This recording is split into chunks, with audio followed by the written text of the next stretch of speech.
Good evening, folks. Artie Farty here. Sunday night in the east coast of Australia. Yeah, it's been a busy couple of days. Sorting out the wiring on my layout since I've been having issues with my block detection with the BD20s. Well, apparently, when I went to initially connect all the wires, I've joined some extra wires on,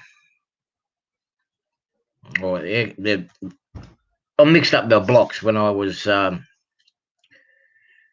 up the wiring. So, yeah, I've had to go underneath and basically redo all the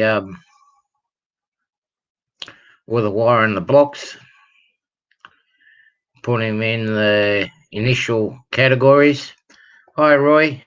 Welcome to come in if you want. Hang on, let me just put the link. If you wish to join in, you're more than welcome to.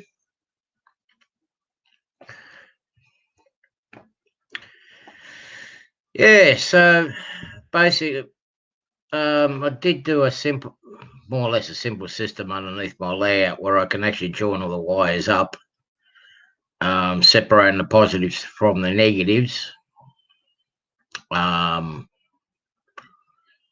So it's easy enough to pull apart. You just have to pull the red ones apart.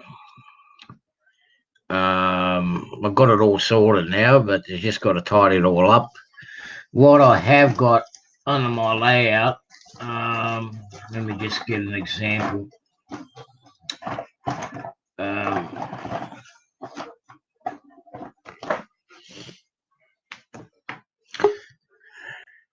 Oh, here we go. Here's trouble. Hey. How you doing, Greg? Yeah, I'm doing all right. Oh, I've got a local friend of mine. I'm going to add him on. Hey, Roy. Oh, we got a busy night here. G'day, guys. How you going, guys? Good. People. Roy and Roy. Somebody's got to mute their YouTube. Yeah. Worked it out. I think it's Richard. He needs to mute YouTube. Yeah, you might have to mute your YouTube there, Richard. Oh, hang on a sec.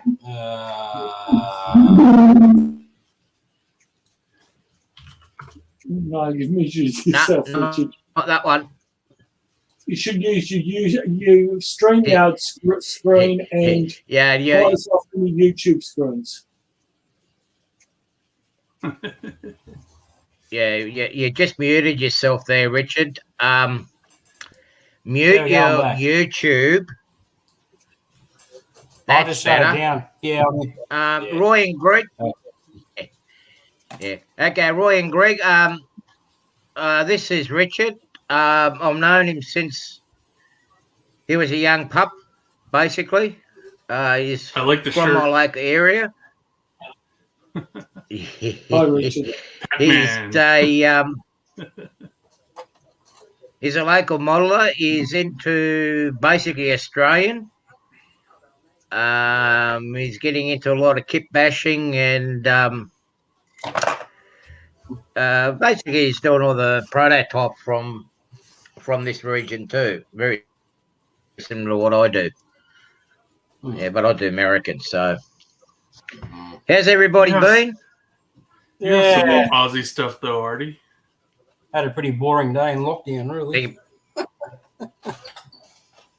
Yeah. Oh, well, that exciting day. Have you been there, Roy? No, I'm saying you also have some Aussie stuff, not just American stuff.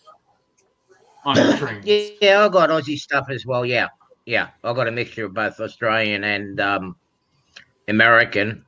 Most of my Aussie stuff is the stuff that used to run through here. Richard does pretty much the same Aussie stuff as I do, but he's more into what we call the candy era. G'day, Rick. How are you, bud? Most professional modelers hate candy, and stiff shit. You got you got a candy there handy to show the boys what you mean by candy scheme? Yeah, hang on a sec. Yep, no problem. How you going, Rick? Yeah, I'm going all right, Artie.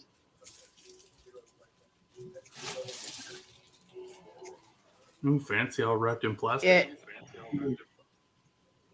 Oh yeah, yeah. We when we go to the club, we he's got one of the boxes. We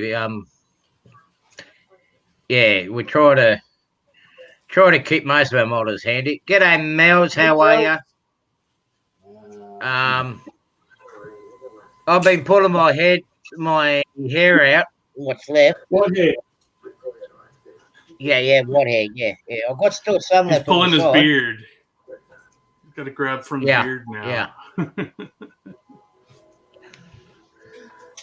Have I been having issues with my block detection? I found the problem, mate. Cool. There. The wires were all mixed up underneath the board. There's one of my recent candy additions. All right. Okay. That's your candy scheme. That's basically comes after the Indian red and the Tuscan colours, Roy and Greg. Yeah. It looks a little bit they like actually introduced.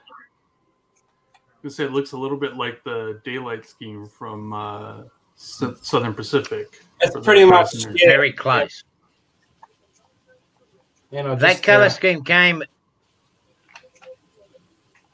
That colour scheme came about with when the XB2 came in, the high-speed express train. That's based on a HST out of England. All right. I was going to say it's similar colours out of England, yeah. Yeah. So this state here decided to go into the candy scheme to match up with the new rolling stock that was coming. And it lasted up till Richard, they lasted till the late 90s or something, mid-90s, didn't they? Yeah, they stopped painting it. They started painting 44 classes and 48 classes in what they call the red terror colour scheme, which is just the red without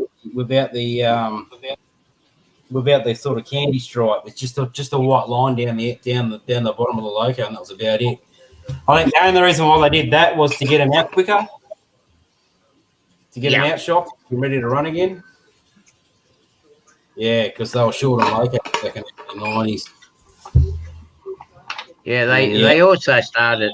Towards the mid to late 90s is when they actually reduced the started stopping the loco horde passenger cars, wasn't it? Out of Central. Yeah, about 91, maybe early 92, they were still running around. But you still had stuff like the daylight running. It was an air-conditioned, they're demoted Bud cars and Tulloch cars. They were, I think the last daylight ran about 91. And I've got a set of them too I made up. Yeah, basically, it's just stuff I remember when I was a kid, and I thought I've got to model this stuff because Yeah, well, it's basically models like us that I know, not really a rivet counter, but it's great to be able to model something from the past, so people can actually see what used to run on our tracks. Well, something that you've seen, That's how I do it, It's something I grew up as a kid, something I enjoyed, and I want to sort of preserve that memory. And basically, that's what I do. Yeah. Cool. Did you get that kit from Alex Brown? Did you? This one? No, I made this. Oh, did you? I did. Done a fantastic wow. job on it. Yeah, that looks great. Wow, that's great. So what did you kit bash it out of? A Lima MFE. Yeah. I'll have to throw you an order. I want one. Oh, shit. There's a lot of swearing when I built this, man, I tell you. Oh. But yeah. Oh. Actually, it was already built when I got it off a mate, but it needed a bit of rework. Yeah. So I stripped the paint down and just I put the flush glaze windows in it and just made it a bit neater and resprayed it and put the candy stripe back on it. I put the brass handrails on it. I got the brass steps for the doorways. I got the brass handbrakes. I got the generator there. This one's for the back. This one was for the back of stage train. Okay. Because we had one that used to run out of Central to Port Kembla in the early 80s to just up until we got the electrification, where they actually had a carriage like that on the back. Yeah, I remember. And it only had one dog box compartment in it, and the rest of it was coach seating. I can't remember the number of them. Mum and my brother threw all that paperwork out because I did have the numbers for it. I've got another car to show you might like. It's in candy as well. Yeah.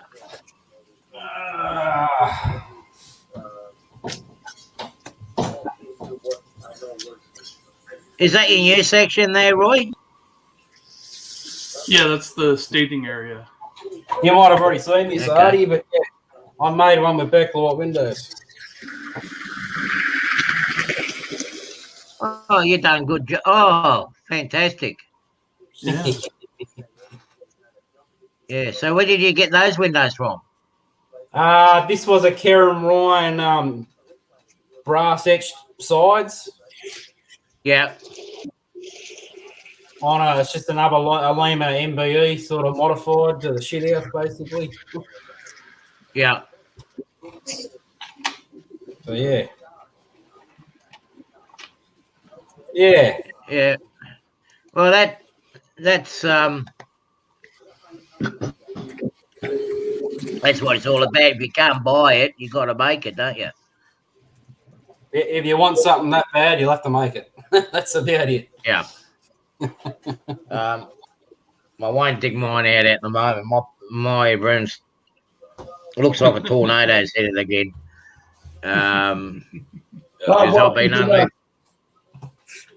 Welcome to the club. What's that? My place has been hit by a tornado too. Oh, I thought that southerly that we had coming up might have cleaned it out, but it didn't. It just made a bit more of a mess. Oh, we had a very warm one here today. It was what, 29 today? Oh, yeah. 28, 29, no, which is freezing. Yeah. It was I think it got to 14. Yeah. Well, apparently it's supposed to cool down tomorrow and have some. We're supposed to have snow up in the Highlands again tomorrow. It was 30 here today. Whereabouts are you, mate? San Diego, California. Oh, wow. Yeah, right. What time of day is it over there? Well, right now it's 2 a.m. 2:18 a.m. In the morning. Yeah. In the morning. Yeah. A.m. this morning. I'm a late night person. Yeah, I stay up late. Oh. So Artie, yeah, this is the staging area. Last time you saw it, I only had the outer main loop going. Yeah. But now you can see I've got 4 stub end staging tracks, and then that bit of track that dead ends is going to go into four more staging tracks that will connect at the other end, so there'll be through staging tracks. Oh, okay. So I'll have 4 that go all the way through, and 4 stub ends for the more rare trains.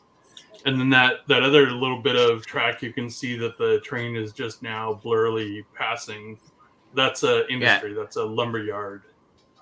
So I'll be doing some scenery right there for the lumber yard. So basically, the front 1.5 feet of this board that you can see, which is all on the left, that I'll do a little bit of scenery on. Like, there'll be ballast and grass, and then the lumberyard will have the concrete,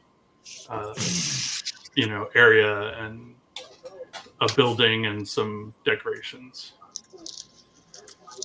But the rest of the staging is not going to be. I'm not going to ballast the whole staging yard area and decorate it. It's just staging. Well, you can always do like our staging yard at Port Kembla, where it's all just a lot of it's all getting covered in weeds at the moment. I went through, and there's got a lot of shrubbery in there too, becoming a jungle slowly. Yeah. So these tracks aren't permanently down; they're just laid out as I'm planning out the staging. I am gonna paint. I'm gonna paint the wood. I have like a gray, like a dark gray, old, dirty concrete color that I'm. What sort of track's that? Looks like sort of AZ track or something. Was it something similar? Or? It's a Kato Unitrack. Oh, okay. Yeah. And in scale, so. Oh, it's in scale. Oh, okay. I couldn't see what scale it was from here. Yeah. No, it's brilliant. You can do that. Yeah, I really like Kato Unitrack because it's super reliable. Like just plug it together and things just work. I'm going once we get a bit more track available, and I'll sort of this layout of mine out. I'm looking at getting some Kato because they got the big radiuses, and we'll see how it goes outside. To do a little brief layout outside again. Yeah. What's a track? Is it is a track nickel silver? Yep. It's nickel silver. It's code 80. Yeah. And okay. Yeah, and the radius, the smallest radius I use, this inner one is 11, like 11 1/3 or something inches. Yeah. So it's like 282 millimeter. Radius. That's they make a lot narrower, but I'm avoiding anything less than that, the 11-inch radius. Yeah, because once you get into your your bigger American stuff, you're gonna be derailing and pulling them off the track. Yeah, well, I have auto racks as 2 of my industries. So I have to be able to pull those big 89-foot auto rack cars. And they go just fine on the 11-inch track. So Yeah, see, I worked out my biggest radius. I think the most I can go up to is going to be 26-inch. But the smallest I'm going to go down to is 21-inch. I think it's 21-inch that Pico make in HO. Yeah. I think it's 21, 22 that I've got here. And the big Walthers passenger cars and the Superliner cars and the auto racks just make it around. But I've got to be very careful with the curves that I don't do a sharp S, because if I do a sharp S, then they'll knock the cars off the track. Yeah, because you need to have a bit of a straight edge on it. Yeah, when I laid the track on my... Oh, sorry. Yeah, you go, mate. I was going to say the auto racks that I have, pretty much all of them are truck-mounted couplers, which is the only way they would work on the radius I have. If they were body-mounted, they would derail. I would have to use much wider radius. But see, I got my what are they, 86-foot auto part cars. Yeah, I have some of those too. Yeah, and I'd actually really like to get them on the layout because when I was in Jacksonville 2013, when I was in Jacksonville 2013, by accident I run into the Bacardi factory there, which CSX services, and I actually seen some of those auto park cars in there unloading bottles in there. So I thought to myself, well, I'm going to do that. Well, since I'm mainly modelling the south, I might actually just give it a go and have the layout working on the being friendly for the big carriages. So, Mels, you're from Noble Park. Okay. Hey, Mels, so you're very close to me. I'm in Pakenham. And I just tried to type in the chat, and I can't type in the chat. But anyway. Oh, can you? No. I'm amazed I got in. Everything's working for me. No. I've got no box at all. Oh, okay. You see this car here, Roy? Yeah.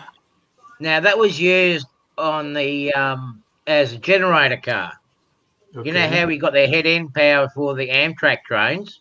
Right. Right. This was a generator car that actually had a generator in it to provide electricity to the bud cars we had coming down here on the south coast because they removed the engines. Oh. So they put a generator in this to give it power. Okay. You done a nice job of that, Richard. Yeah, I'm amazed how good it turned out. I'll tell you. Yeah, it looks good.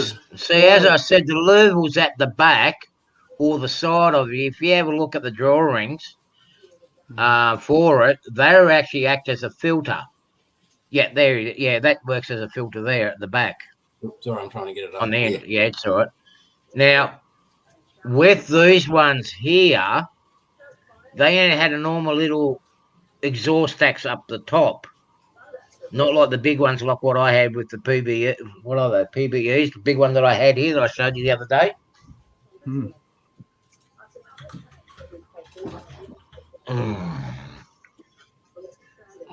It's hard to get silver to look good, and that looks pretty darn good. Well, they did that, so that's HO. They've done the silver to match the bud and the tally cars. The bud and the Tarot cars. The buds were the RDCs. Yeah. Modified RDCs. Okay. Okay, what they've done was they actually were custom made in Australia to fit the rail gauge in New South Wales. You see, we had very small tunnels. Morning, Melvin. Hey, Melvin. We actually had small tunnels. So what they had to do is they actually had to reduce it by, I think they had to reduce it by about 15, 16 inches so it would actually fit through our tunnels on a south coastline. Right? So when you have a look at it, the roof actually goes straight. It hasn't got to tape it in like on the American ones and what they had in Victoria and actually Victoria didn't have them. South Australia had it. Oh, yeah. South Australia is a more American sort of style. RDC. Victoria had the Tullocks. Yeah, Victoria. Yeah, but Victoria brought 2 Tullocks off New South Wales. Yeah. But they were smart. They knew how to fix them up. Oh, in New South Wales, they were shocking. I've heard and read that in America they've went through for some of the tunnels and actually carved out the tops of them to allow the higher cars to get through, like when they wanted to do double stacks and stuff like that. Yeah, there's been some that I've seen photos and pictures of. I think it was on the Saluda line. No, one of the lines up through there where they've actually modified the sides of the tunnel so it can actually fit in.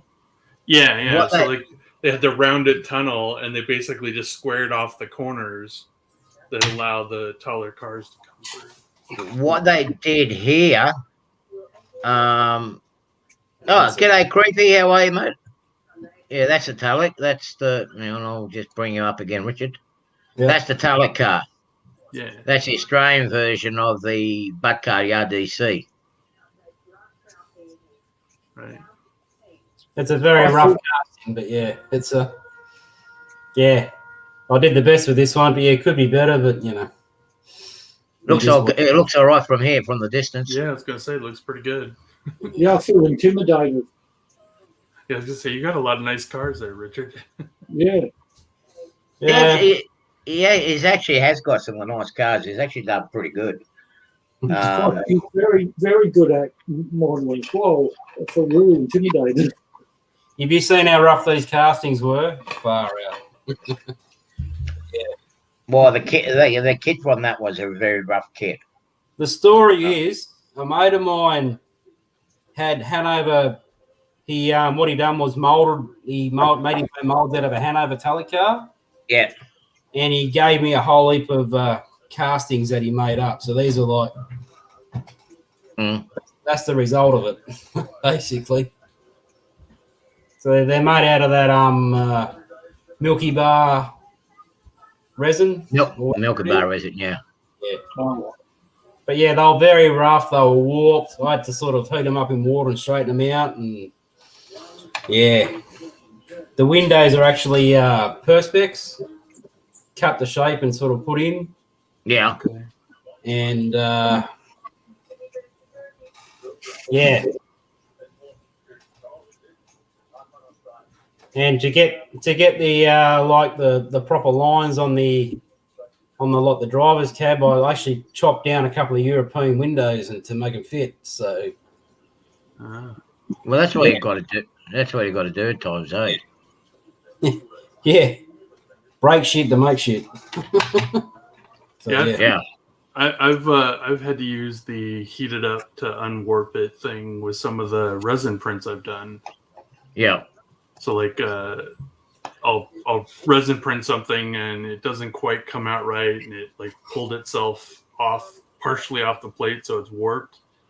And I've managed to salvage it by putting it on a flat surface and using my heat gun on it very slowly, heat it up, and it'll settle, and then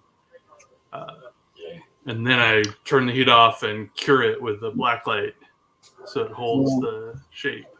Yeah, I'm still trying to get me PLA one working.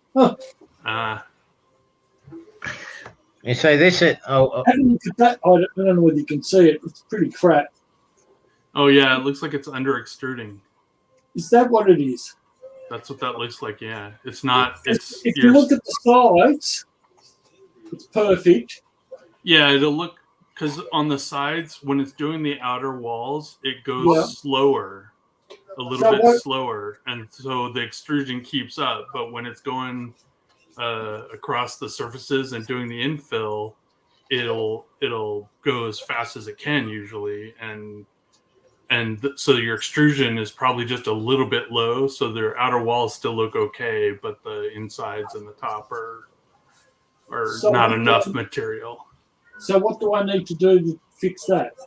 So usually in your slicer configuration settings, there'll be an extrusion modifier that will allow you to say, okay,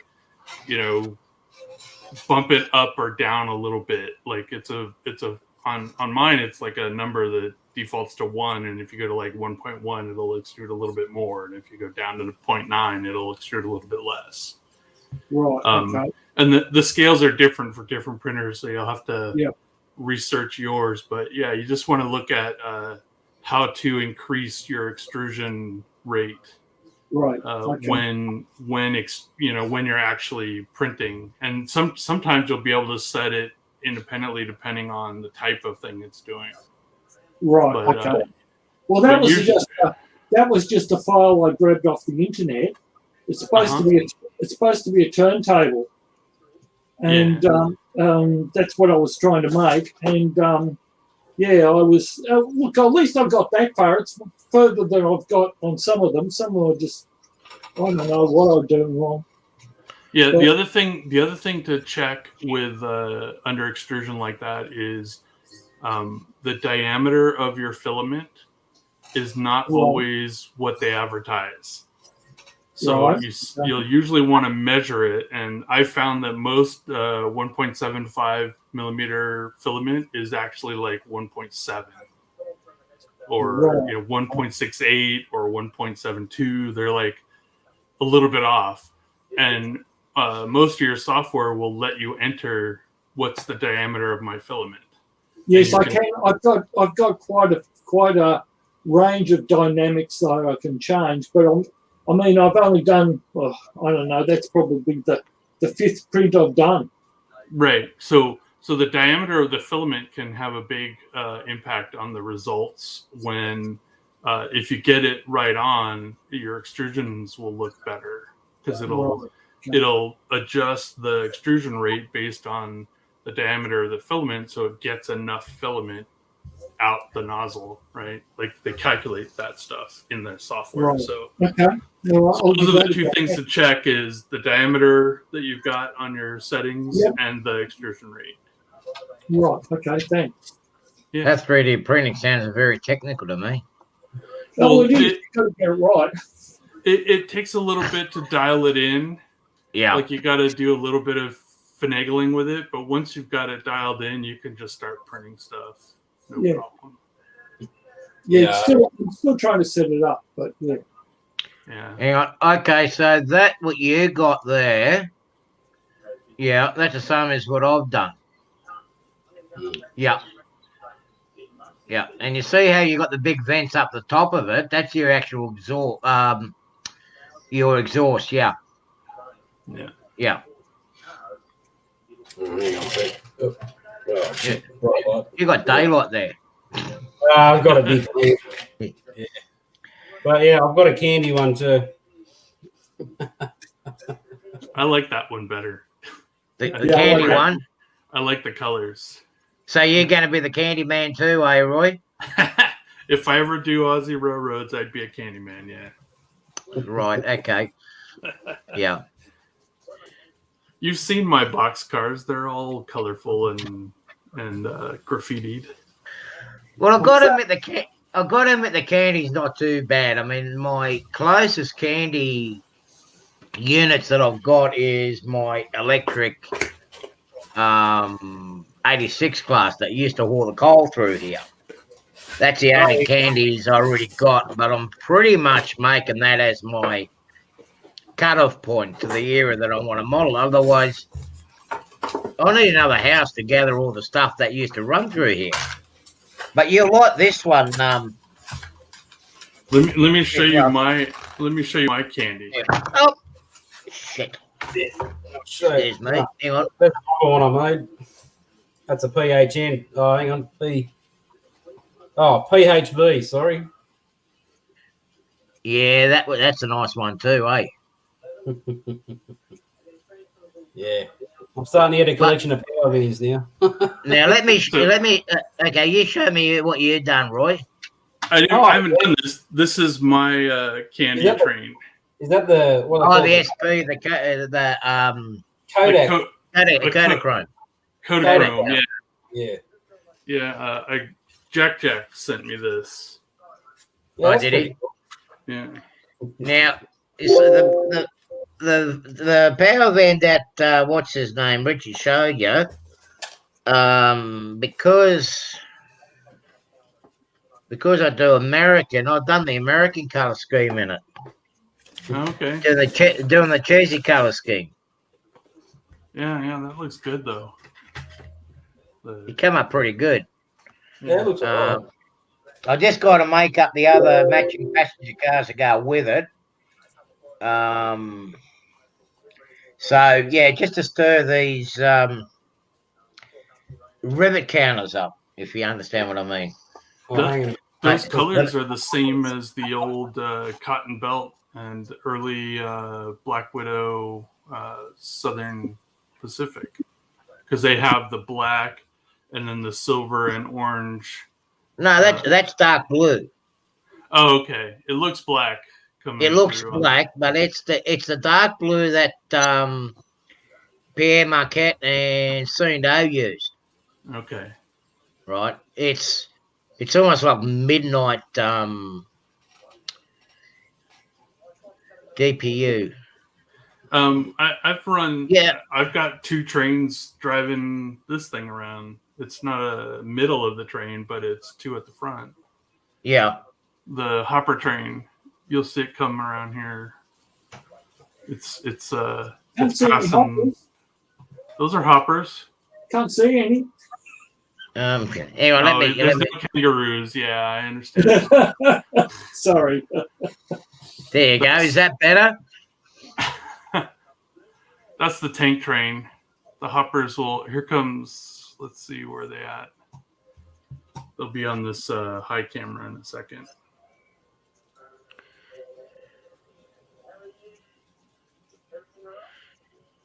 Now, Rick, do you mean DPUs as the diesel power units in the middle of the train?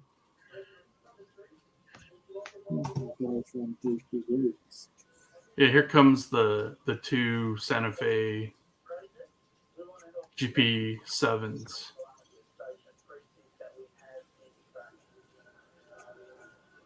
Can you see them now, Greg? Yep, I can see them. Nice. I was being funny, Roy. Yeah, you were talking about kangaroos. I know. Yeah.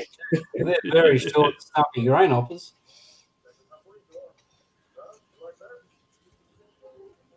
Nice. Very nice. So Rick, yes to what? In the middle or at? Because they do them 2 multiples at the front, and sometimes they'll put 1 at the end. Occasionally, they'll add 1 or 2 in the middle for really, really long trains.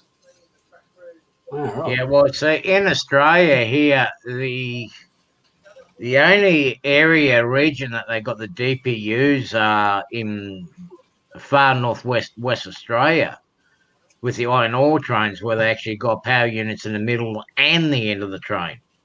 One for the power and the other one to keep the air up on because they're so long.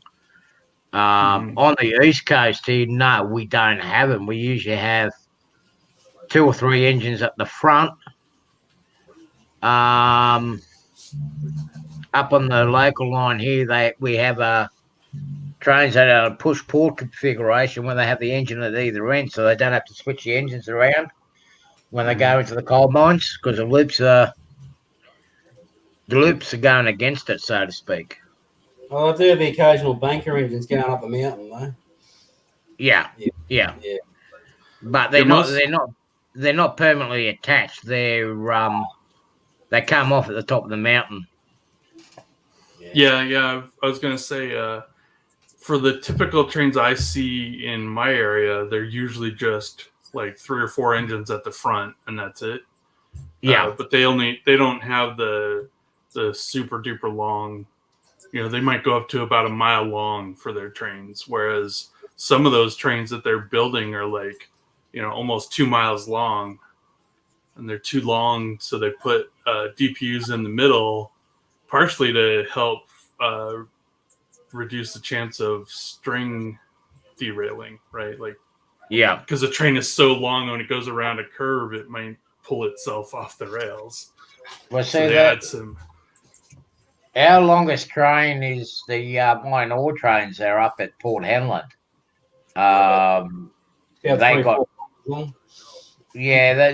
They having 2 engines in the middle, in the front, 2 in the middle, and 2 in the back. And basically, one train is basically one average iron ore carrier. You can basically say it's one shipload. Okay. It's got that much. They're nearly 4 or 5 miles long, but the tonnage on it is almost enough to fill up a ship. Yeah. You used to take 2. Our biggest iron ore carrier used to be the Iron Pacific, and it would take 3 of the trains to those iron ore trains to fill it. But I don't know what happened to the Iron Pacific now and the Iron Chemical, because they were our 2 biggest bulk carriers. BHP Billiton, they actually sold it off, so I don't know what happened to it. I don't know where it's got been. Was the Iron Shift? The Iron Chieftain, yeah, that was an insurance job, that one. I remember That working was an insurance job. Yeah, that cost a lot of money, that one. That's cost a lot of money. She's gone over to China or somewhere to get cut up, but that was an insurance job because It got dragged to India, as far as I know. well, I mean, they've been wanting to get rid of that ship for a long time, but the crew have been, it was an Australian crew on it, and of course the unions and whatnot were stopping them from, what do you call it? Well, I can tell you, Stopping them from going overseas. it took them like 3 weeks to drain all the fuel out of it. Oh, it wasn't just that. They had to get all the other stuff out of it too. They had to get the dolomite out of it. And then, of course, But anyway, yeah. And of course, they had to get all the dolomite out of the hatches underneath the conveyor belt. Yeah, she was burning for a good week inside the hull. They had to flood the hole out just to put the fire out. So, but yeah, the only DPUs I see is, yeah, there they go. These are the butt cars. That's just in a Thurn repaint, basically. It's not modified in any way. It's just. Oh, come on. What have you been doing? Christ, you've been in lockdown. You could have had it all done by now. Fucking hell, really?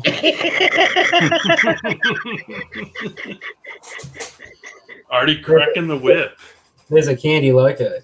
Okay, there's a candy. That's a 40. That's an EMD. Oh, excuse me. It's basically, it's based off the E9s. Yeah, I was gonna say it looks like an E unit. Yeah, but it's Australian made. I'll do a video on it later, and you can actually see the height comparison, how much lower this sits to the American one. Mm-hmm. But if you have a look at the flat end, the other end, it's actually got a driver's cabin there where they can actually control the unit from that end. You can control from both ends, Roy. Okay, so they can run it backwards. Yeah. They did that to a lot of our engines. That way they were able to alleviate all the turntables and get rid of a lot of the real estate, you see. Yeah, yeah. Okay, we having a show off. That's a British version.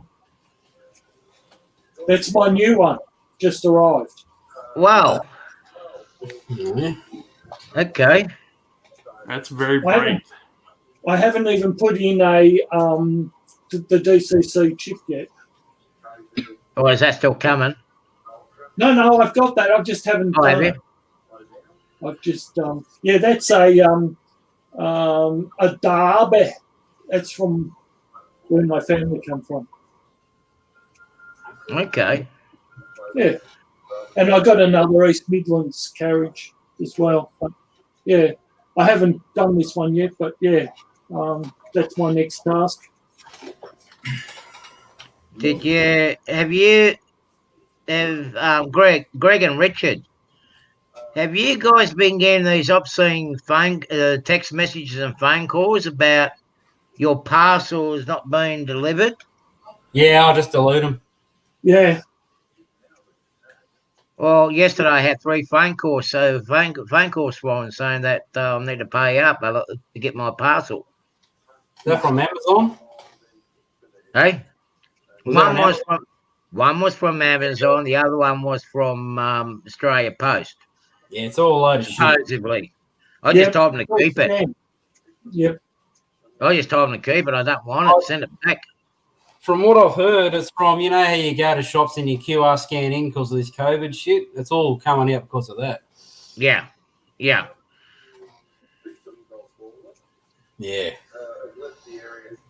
So yeah, you're not the only. Everyone I know's been getting them, so they've just been deleting them. And But see, I've been a little bit concerned because when I first looked at it, I thought myself, because I'm waiting for another lot of BD20s, you see, that's coming from the US.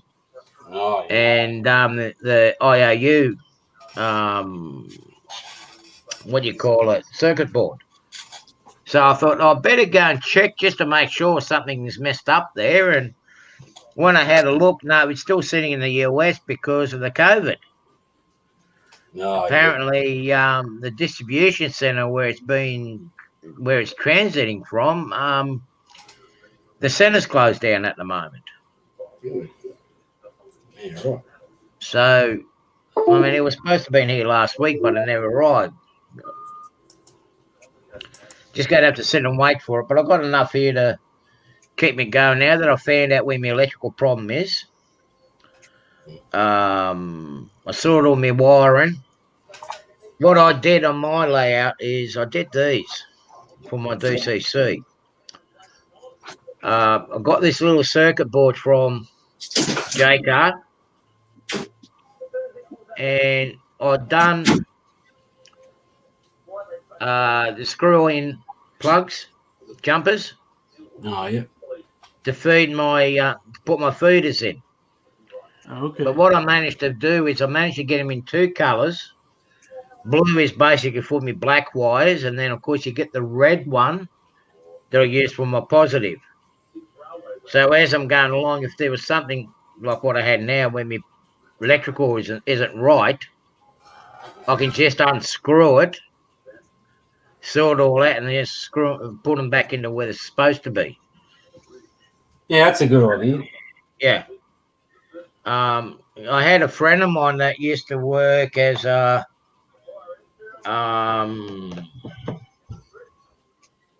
electrical engineer for Qantas.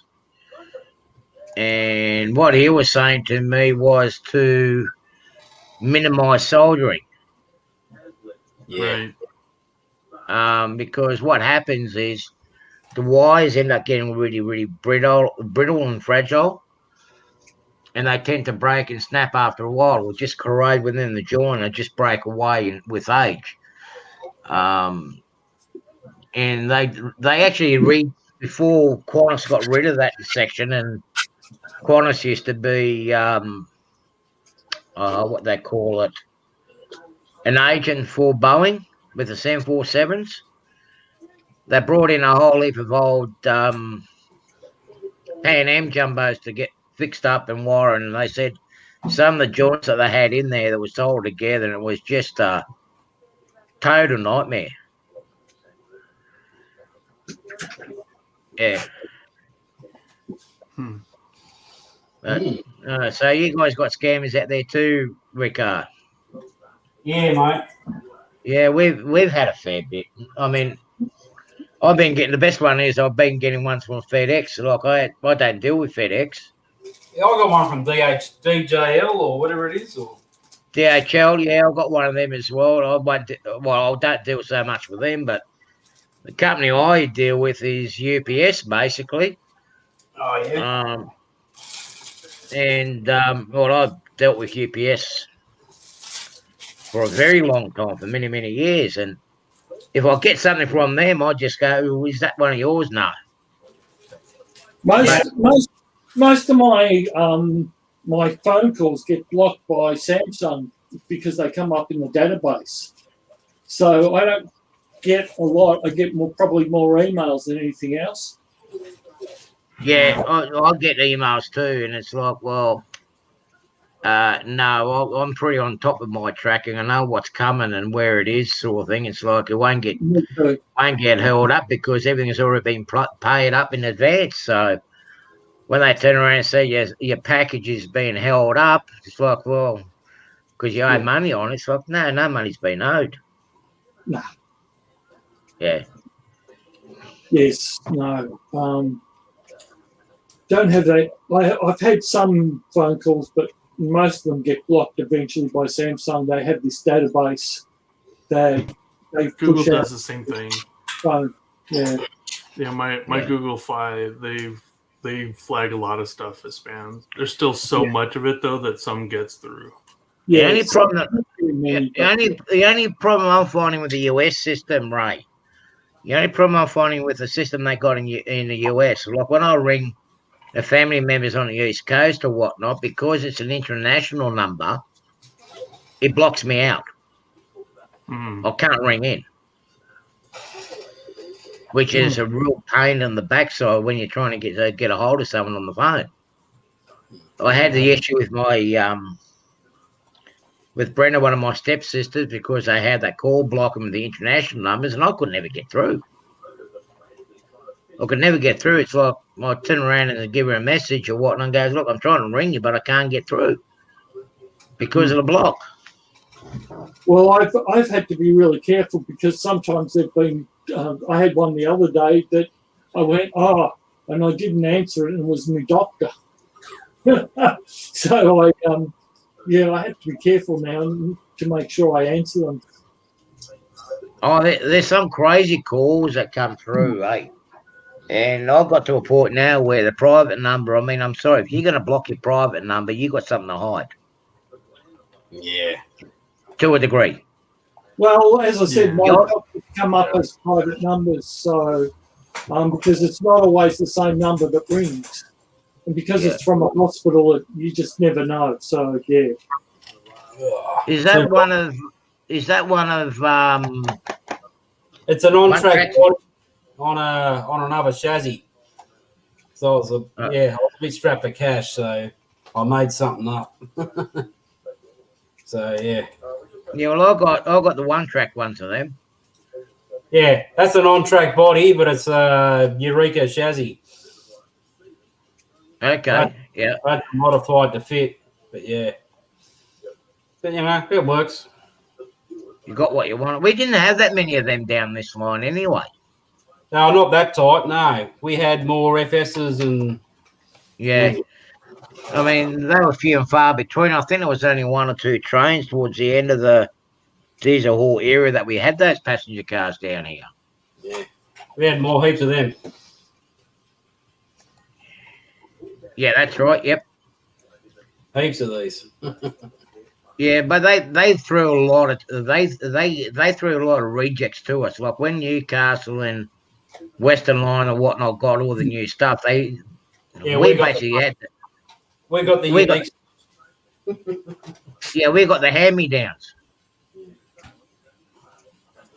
Like these new passenger sets that we're supposed to get. First off, right? They're all gone. What they call them? Oh, I don't know what they're called. Whatever. These new double deck. We got these new double deckers coming, guys, and our local government turned around and said we'll be the first ones to get them. Yeah, right. Because they actually asked majority of people here in the south of Sydney, like on the Wollongong line, what they would like to see in their trains. And of course, we missed out. Everything goes up north again, up to Newcastle. Well, So we miss out again. yeah, well, we've got new trains, and they're made less than 5 k's away. What in Dandenong? No, they're made in Pakenham. Oh, right, yeah. There's Do a they huge. Sorry. Do they still make the trams down there at Dandenong or not? No. Or is that shut down now? Yeah, it's been shut for a while. No, there's a huge. I should go and do it next time I go down my mate Dave's. I should take some video. It's just off the freeway, and it's a absolutely monstrous area where they make all the new trains. So at least the Victorian government's pretty smart. I mean, they're utilising the local workforce. You see, with these new passenger trains they were talking about doing here for this state, they were going to build a new facility down here in Port Kembla on vacant land. And they knocked it back. They said, no, it'll be cheaper just to get from overseas. And there was a couple of facilities where they were able to do it, but they said no, we're going to have them manufactured overseas. Okay, that's your V set that you showing the other day. Yeah. That looks cool. Yeah. Yeah, they're the ones that we commonly used to travel on between here and Sydney, Roy. Okay. But now I think only the Blue Mountains line's got them now, isn't it? Yeah, pretty much. Blue Mountain. Some still go up to Hunter, but yeah. Yeah, I wouldn't mind getting on them before they get rid of them. Yeah. They're very smooth and comfortable to ride in, I tell you. They were the best. They were the best ones out. I don't like these new trains that we've got down here. They got hard seats in them, and it's just crap. Yeah, one of them. I haven't been on one of the latest ones, but the series before, they're horrible. Yeah. Yeah. So they're not getting they're building complete new ones now, Greg. They're not recycling Yes, like they no, did with ours. they are building completely new ones. So there's just on the other side of Pakenham, there's a huge ground where they actually build them. There's heaps of track, and they've actually extended the line, so the power line, so that into the yard, so that they can run them down the track. Okay.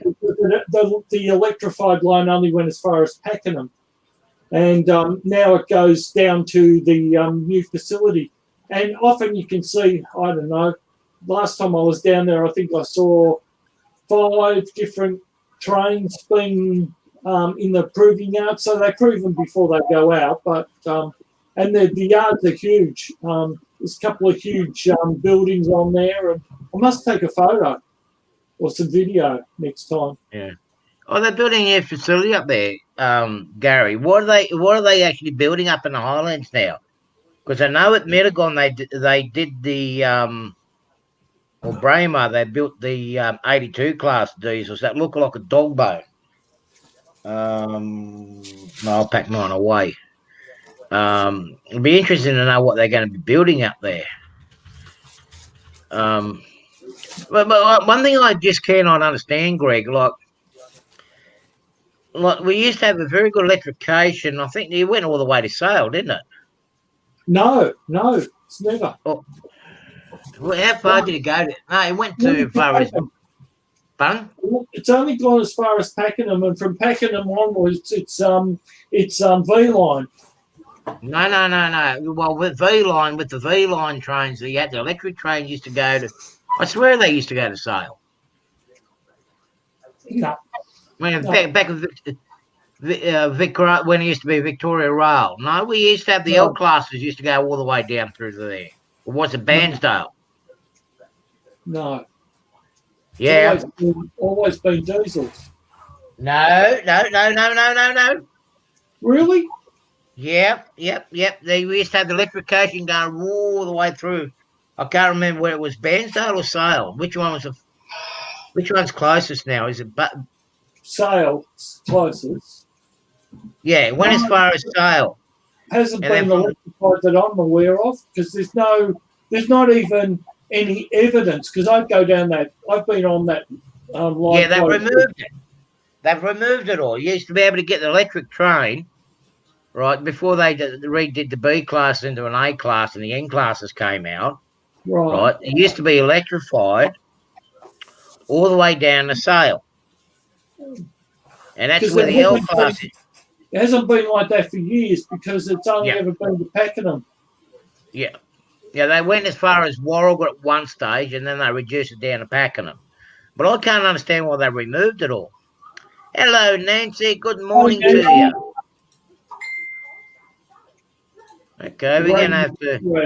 I hope there's something nice in there. Hey? Yeah. We're going to have to work out what they're going to be building up there, Gary, unless it's going to be the new coal wagons, because I did see a lot of old coal wagons being cut up here. But yeah, I remember even travelling on the electric trains from down and along to Maui. Speaking of coal wagons, Yeah, they're the old ones. I actually wouldn't mind. I wouldn't mind getting a. Isn't Aussicia making a rake of them? yeah, they are. But I've got a whole heap of the old ARMI ones, so I'm just gonna. They need a bit of repair, so I'm gonna do up a whole fleet and paint them like that. Yeah, well, I'm thinking about getting some too, and what I'm looking at doing is I want to do the BHP cars. That were in Port Kembla. We had the scouts, the football teams, the basketball team, the scouts, surf life saving. What else did we have? What else did they have? Illawarra Hawks. Yeah, the basketball team. Yeah, the Steelers, the Wolves. Steelers was a football club and rugby league club, and had the bushfire Wolves brigade. was soccer. Yeah. Well, there's one my mate sprayed up. Okay, let me bring it up. You give it that worn out effect. Yeah, I haven't mastered it yet, but yeah. that almost looks like the gravel train. Yeah, no, it's still a CHS or whatever you call them. Yeah, CHS. Yeah. So I said I got 21 of these cars, so that's enough for a limestone train. So I might just paint them up like that and just weather them a little bit and make them a bit dusty. And well, since you're doing the candy area, you got to make them look like they're worn out. You see. Oh yeah. That's why I do the Indian Red and Tuscan, because they were brand new at the time, so I can use the brand new carriage without worrying about weathering them. I'll just sit him outside in the rain for a few days. That'll be right. What rain?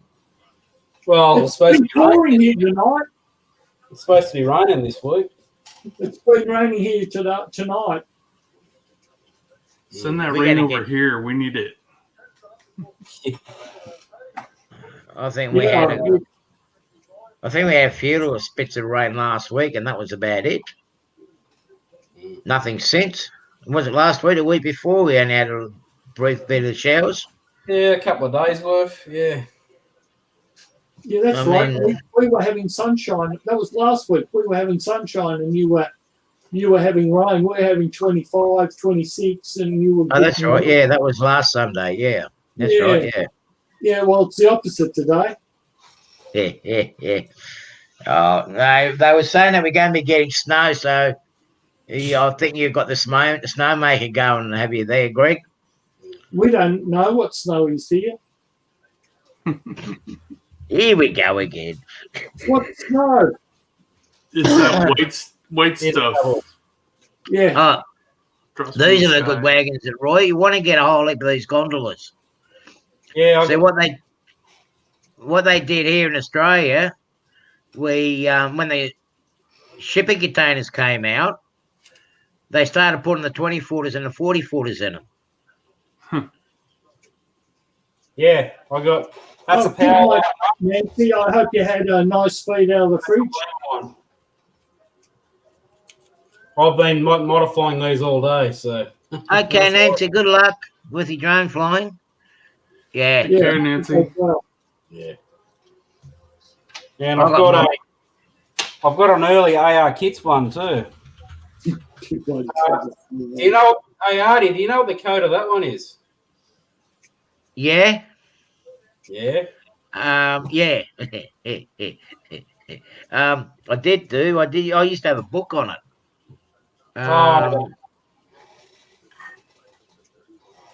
Actually, go have a look at the AR Kits website. You will actually have the code for it. Yeah, that's all right. Yeah. Yeah. That's an interesting gondola divided into two. Yeah. Well, I can't remember. I think they were done for the coils. I can't remember. They actually had a specific purpose for it. Okay. All right. Look at the size comparison. Whoops, sorry. Yeah. That's a shorter one. I don't know. That's the naughty. That what we call the naughties. Yeah. That one. What's the actual code for that one? Naughty. NODY. NODY. Oh yeah, righto. Noddy, Mhm. NODY. And they still use them now, but they're not used on main traffic. They're actually used. They actually use them on the maintenance away. They do the track work with it. Oh, right. They put the spoil in it. So, Mels, when was that done? I'll actually show you something, Artie. There's a Powerline one, and there's a really, really old AR Kits one. Did you ever get the Ossitions one? No, I haven't. Not Ossitions, Australians ones. Australians No, made I them. I'm They're the basically, best runners we ever had. yeah. Well, I've been investing a lot of time to make these good runners. That's what I got, so that's what I'm using. You see, there you go. Greg, Yeah, I'm Mel's reading got you it, the. but I don't remember it ever. I must admit, I've never been on that line. No. It's only just in recent times that I've ever been on that line. But Yeah. yeah, I don't remember that being turned off. That's why I was Yeah. asking Mels, when did it happen? Because I remember racing the coal trains that were still under electric with the L classes from Morwell into what's that power station called over at near Williamstown? Oh, yeah, I know the one you mean. Yeah, Newport Power Station. yes. We used to race it through there, and I always had to do 2 loads of coal from Morwell to Newport. Well, it only did 1 load. Okay, it carted more tonnage than what I did, but Was that the power station that had them weird electric engines in running around the? Yeah, they had the weird electric engines in the coal mine. yeah, that's the one. Yeah, Yeah, but they were a different gauge. Those actual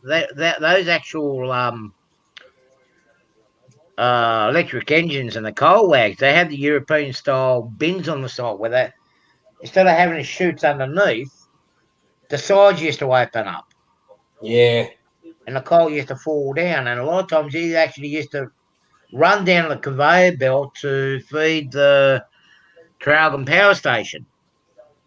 yeah. That's And the what was one. the other power station? It did do the Alarm Power Station there for a little while. Right. But he actually ran on standard gauge. He wasn't on broad gauge. He was actually on standard gauge. Well, it's narrow for Victoria. Yeah. Yeah, Well, no, not really. Puffin Billy's smaller. yeah, 2'6". Yeah. Yeah.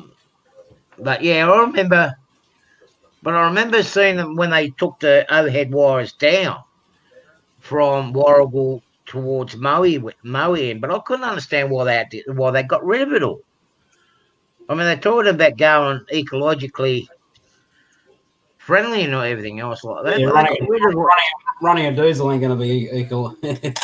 no, No. Yeah. no, they got rid of all the electrics, and instead of investing new electric engines like they have in Europe, they went to diesel. It's a bit like charging an electric car with a diesel generator. Yeah. That's exactly what a Well, diesel. now. I mean, Oh, wow. diesel locomotives are all electric motors running the actual wheels with a diesel generator providing the power for the electric motors driving the wheels. Well, yeah, basically. Yeah. Yeah, I've got to laugh when they say you're having to run these electric cars. It's environmentally friendly and everything else. But what is that power point hooked up? What's hooked up at the other end of that power point? Yeah, exactly right. Especially in the southern parts of the United States, majority of it down there is either gas or coal power stations Yeah, or nuclear power stations. but the efficiency of charging and the amount of fuel used to charge is much better than if you ran the car off of gas. Oh, okay, smarty. It's significant, like 3 to 4 times more. Actually, the other day they did a test from Sydney to Melbourne with electric cars. The human race is doomed. But anyway. Yeah, and how did it go? Did you hear how it went, Greg? Yeah, it went all right. It took 20 minutes to charge, and there was a whole heap of them. One of them was one of the guys from the Channel 9 Today show. He was driving one of them down here, and it just went normal. You wouldn't know, other than no noise, you wouldn't know the difference. Yeah. I can see one thing happening, and depending on how they do the cars themselves with these electric cars. Between Sydney and Melbourne, there's already a problem. That's the Red Terror, isn't it? That's the Red Terror, yep. It's a Red Terror. That's a Red Terror scheme, guys. It's basically candy, but it's missing the candy stripe. Yeah. If I can try and get it focused a bit better. Yeah. There you go. One Got of it. those Aussie rip-offs of the E unit. That's actually an Alco. That's actually that's an Alco. That's an Alco. Okay. Yeah, it's very similar to. It's got a complete different body to the. Yeah, so it's more like a PA than E. Yeah, very similar.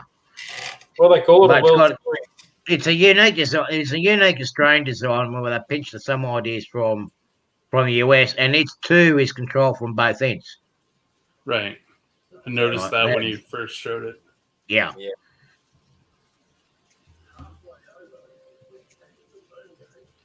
Yeah, a lot of the Amtrak trains here, I hear what you're saying, Groupie.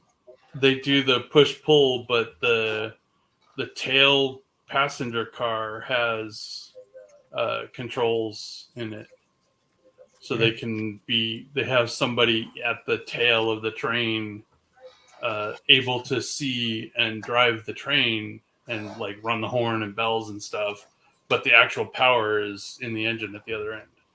Yeah. So we got one Alco they're a real big workhorse.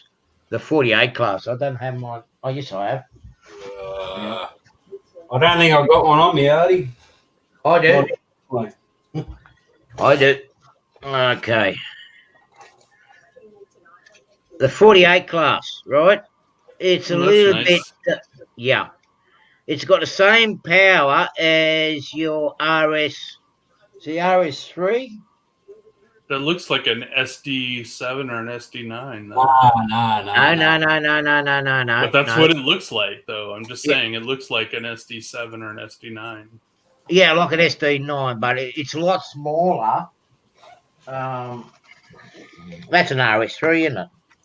I think, yeah. No, that's a SW1200 or No, it's not. That's an Alco. So it's older. Okay, well, it's not it's not the RS though. It's the Hang on, S. I've got the box here. It'll tell me. I think it's an S2 or an S4. S4. There you go. S4. They look really. The S2 Yeah. and S4 look really similar. They just have The slightly different. the engine exhaust. in the motor. Yeah, the motor in the S4. The 48's got the same engine. Okay, Okay, and you'll so it's see a lot that. smaller. It's a DL500 Alco. Yeah, now you can actually. I'm trying to get it. Yeah, one on top of the other. Yeah, I'm just trying to get them close to each other, so you can actually get the idea of the height difference. Yeah, It's actually the S4 is actually higher with the cab. Yeah, You see? yeah, it's a little bit higher. Yeah. Yeah. So what they've had to do is for our line, they've actually had to reduce. Let me get this out of the way. So just so you know, with the They had- Alco switchers, you have the S line, which were switchers, and the RS line, which were road switchers. Yeah. And road switchers Yeah. would do the longer stretches. Now these ones here, they still run to this day. They Wow. were going to scrap them. Okay. They are a bit smoky and whatnot, but they use them out in the out west. But because of the load gauge on the axles and the tractive effort on it, yeah, they are lower. They go anywhere. Right. They were going to replace them, but they can't find anything to replace them with. They made a big mistake. The company, which was formed Pacific National, they made a huge mistake when they bought these imports from the US with these PB classes, where they are modified SW1500s. Mm. They got those gym set motors in them. Apparently, what I've been hearing from the guys in the works, they're not as good as the old engines that they had in the steelworks. They haven't got the pulling power, and the tractive effort is really, really bad. They haven't a lot of dramas with it. Mm. And now they're kicking themselves for getting rid of the old engines because they only kept one or two. And you can imagine, like, you've got a 300-ton ladle. The old engines used to be able to pull 3 or 4 of them at once. These PB classes, they're struggling to pull 2 or struggling to pull 1. So now they were talking about getting rid of these 48 classes. These ones, okay, this isn't a bicentenary colour scheme. They were talking about scrapping these with the latest engines that they were scrapping, but they've held off. Right. Because with the upcoming grain season, they're not going to have enough motive power, and they're actually going to put these ones on the old branch lines where they don't do much, where the track maintenance is very neglected, because they can actually go on and they don't derail as these big heavy engines do. Right. Yeah. So,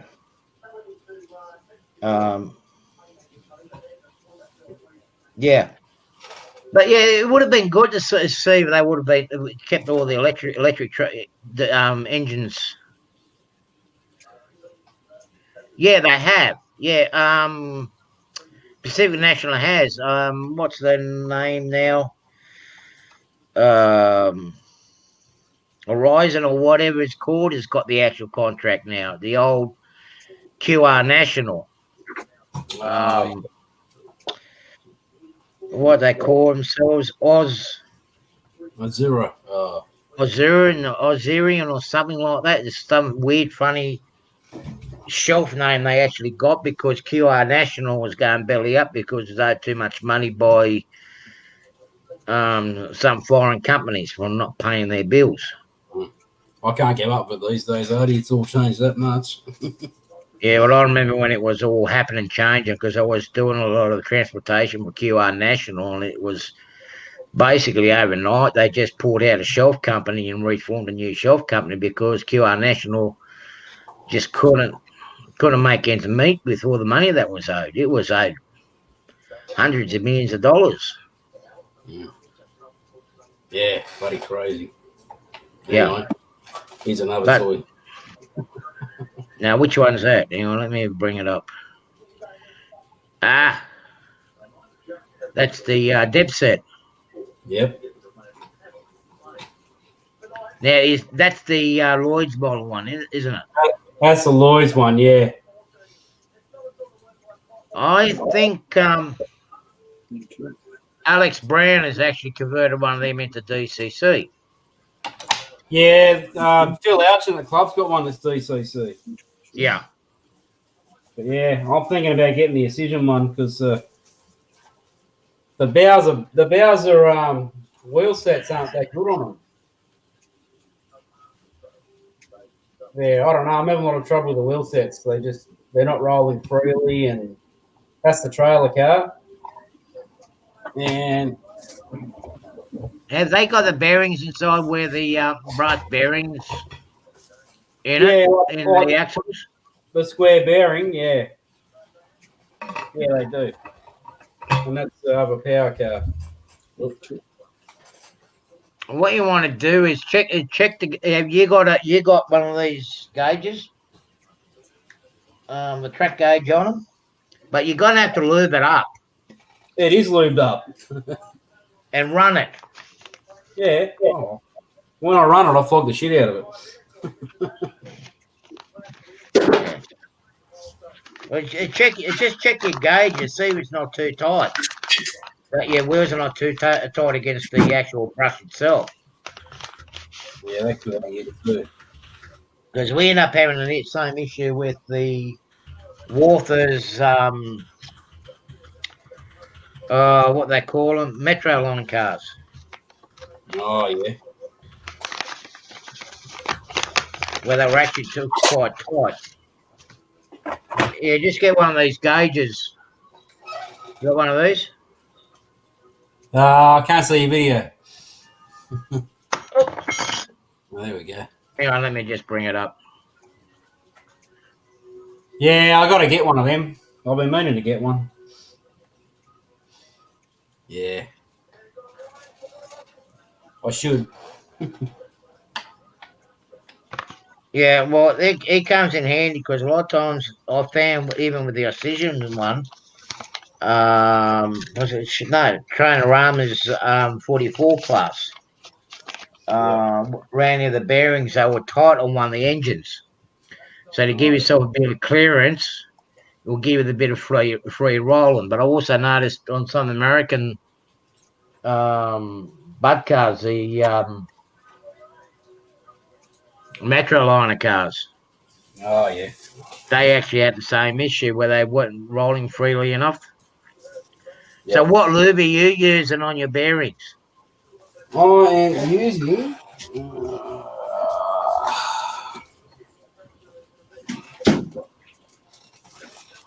Is that a grease? Yeah, ball diff grease to me. I find it works pretty good. One, two. Well, what I'm using I'm using this Fleischmann one. And it's conductive as well for electricity. Yeah. And I can even use it to keep the track reasonably clean too. Oh, yeah, Put them on the pads. But I put this underneath my bearings and he loosens it up after a while. And I don't get much problem with it. What's that worth a bottle? I don't know. Probably about $8, $9, $10. Oh, that's not too bad. Well, that's when I got that. Might be a bit more now, but I got that from what's his name? All Aboard up at Mittagong. Oh, yeah.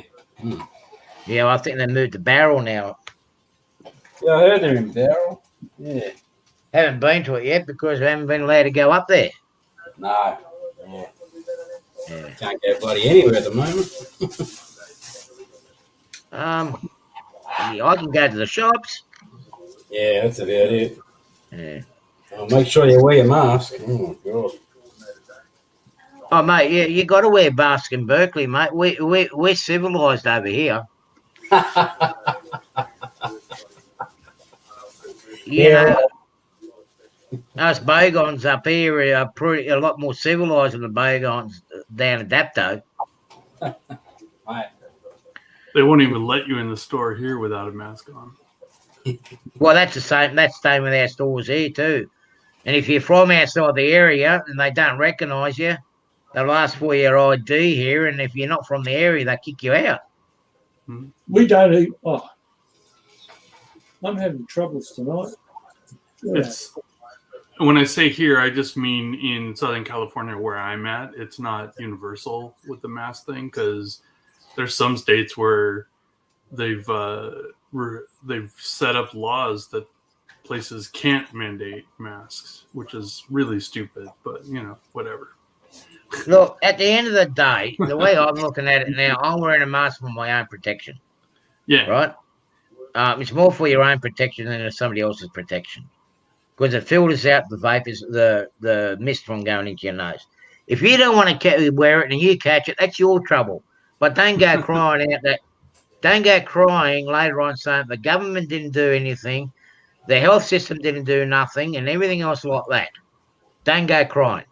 Right. I got to You've been admit, told, you've been New South warned. Wales has been pretty good about it. We have. Yeah, oh, And yeah. everyone's like saying the same thing. If look, these are the things they're giving you a guideline. Okay, it's not 100% proof, but it gives you some sort of protection. Oh, Right. right. It gives you some So sort of protection. You've Yeah. even got shops open. We don't even have shops open. We have a supermarket and a chemist, pharmacy for Roy. That's it. Yeah. Well, we've been the same. We've just started out the hardware store. Bunnings just opened up now within our area. No, that's But everyone's basically turning around.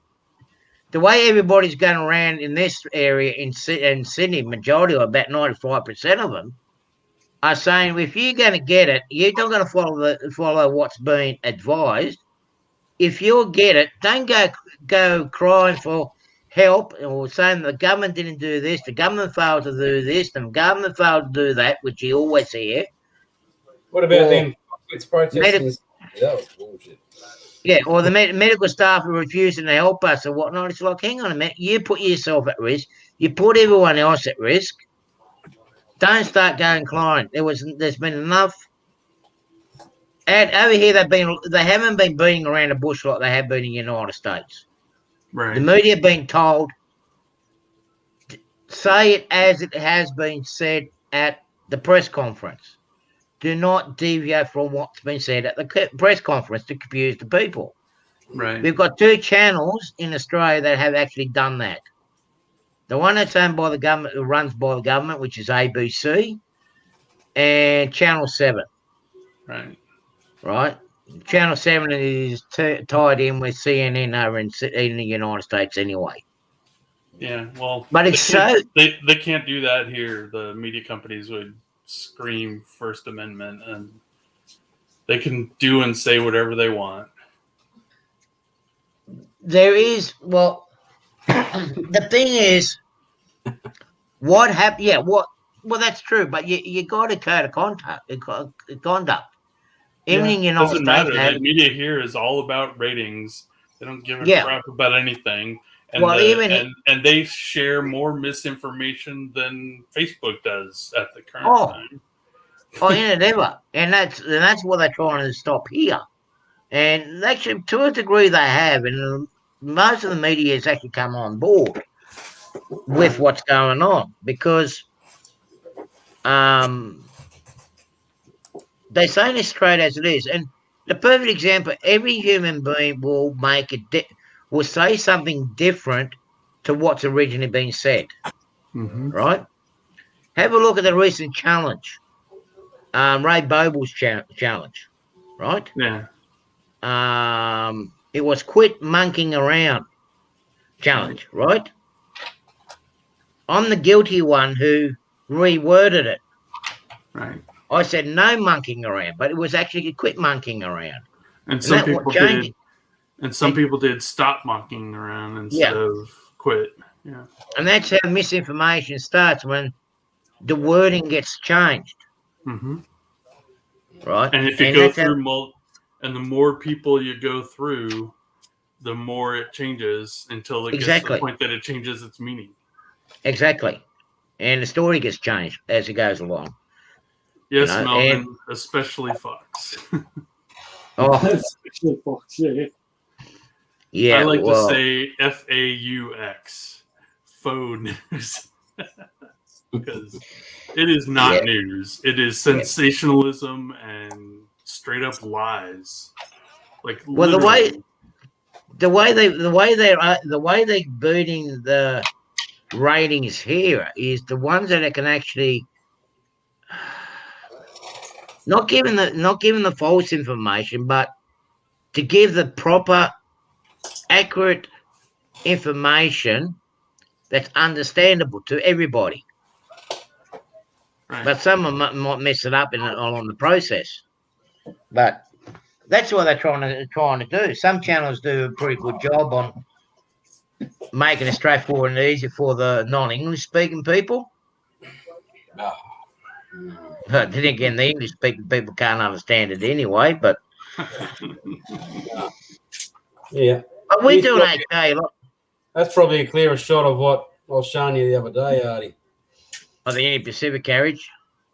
Yeah, with the 3D printed diaphragms and the the pilots and all that. I And- saw. And Yeah, can you see the flush glazed windows? yeah, It looks a hell of a lot better, eh? yeah. It does. It does. But you know what I done with my windows? Yeah, what's that? I used the original Lima carriages. What I did was, I'm not going to dig them out now. Oh, you chopped them down. No. On the Union Pacific cars, that white, you have the white Venetian blinds on it. Oh yeah. Right. So I actually put printed paper in it with the fine lines in to make it look like a Venetian blinds. So as you got the train going through, it makes it look like you got the blinds up and down. Here's the power van I did. I just filed the windows down and Yeah. flushed them in. You can see that. Yeah. I just filed the windows down on the engine compartment and just slotted them in. That's come up good. Yeah. It's good. Yeah. Did you get the ladder up on the other end of it? Yeah. Yeah. So that's what I'm missing on mine. No. I might have one here somewhere. Yeah, righto. Yeah. I might have to No. go. Party. No problem, Richard. You got to go to work in the morning. I don't. Yeah. Weekly overload recreational killer.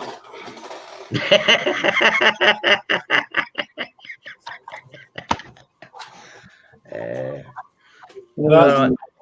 I've been offered another job, so I don't know if I'll take it yet. I'm telling you, yeah. Depending what it is, unless it's a government job, It's a government job. I've been offered. or if you're going to be a guaranteed position, take it. If you're not guaranteed a position, forget it. Well, I said yes, but it hasn't been finalised yet. It's they need someone to work in the warehouse at the vaccination hub in Wollongong to do Yeah. all the receiving and dispatch and that sort of stuff. And I said, yeah, I can do that. Yeah, you can do that, but just don't. As I said to you the other day, yesterday, don't burn the candles at both ends. Right? Yeah, You've no, got a yeah. job at the moment with Bear, and they're not a bad company, but you want to make sure that after this it's blown over, you're still going to have a job with the government. Yeah.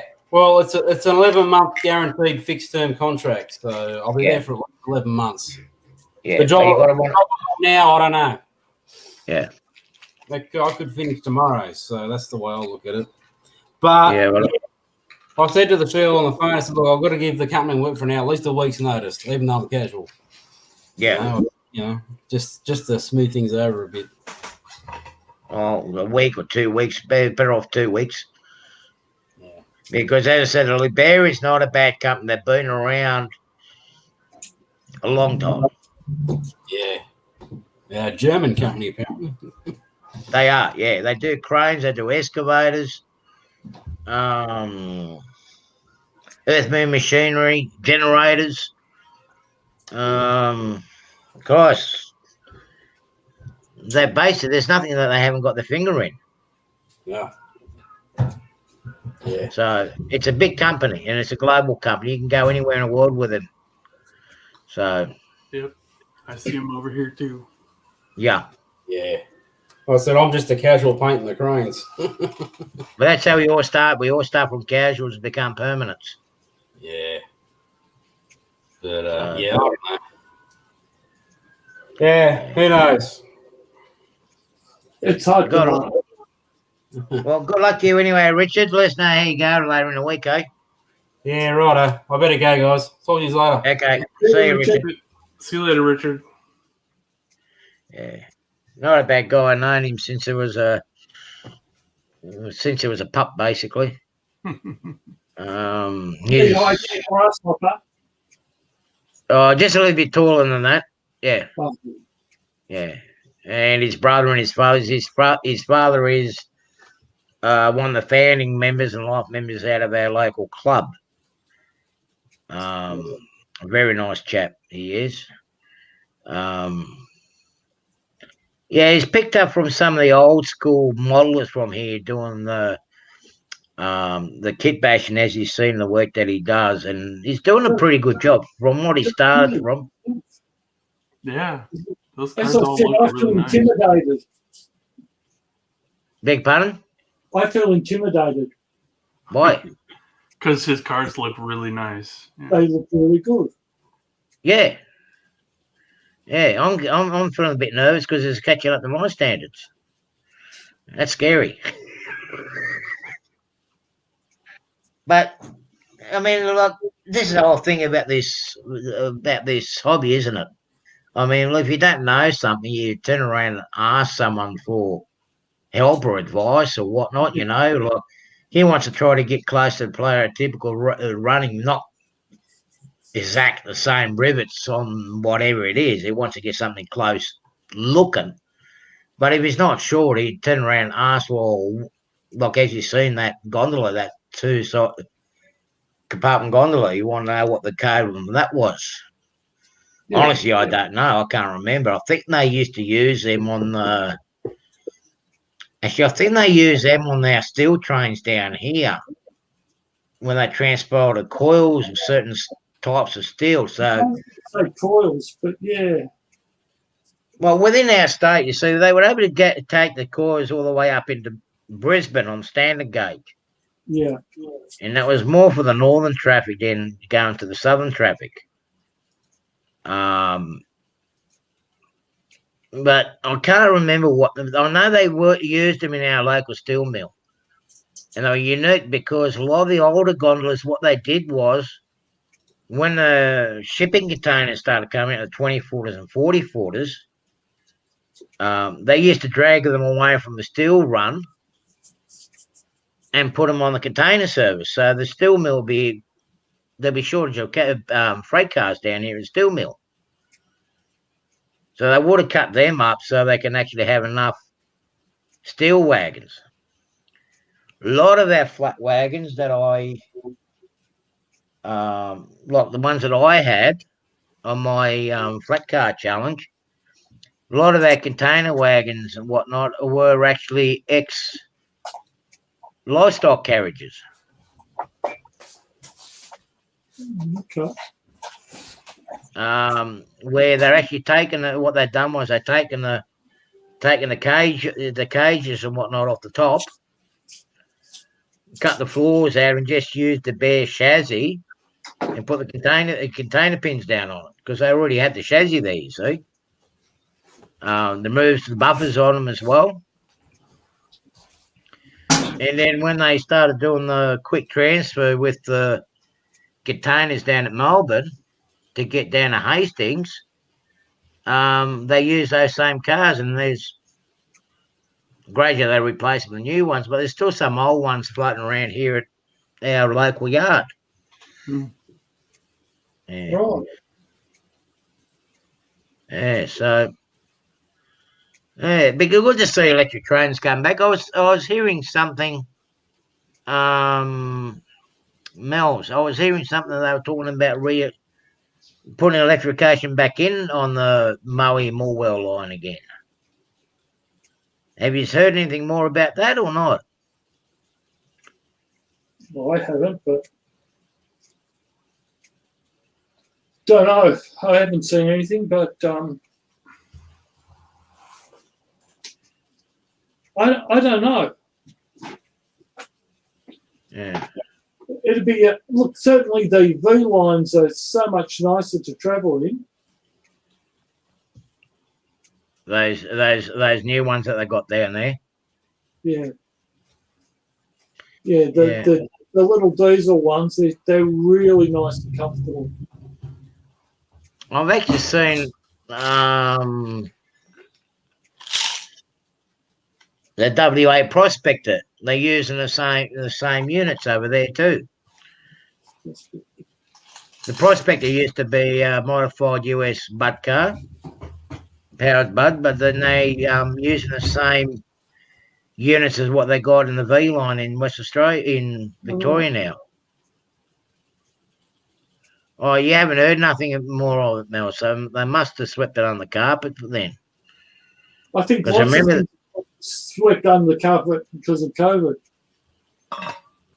Oh, it's not just COVID.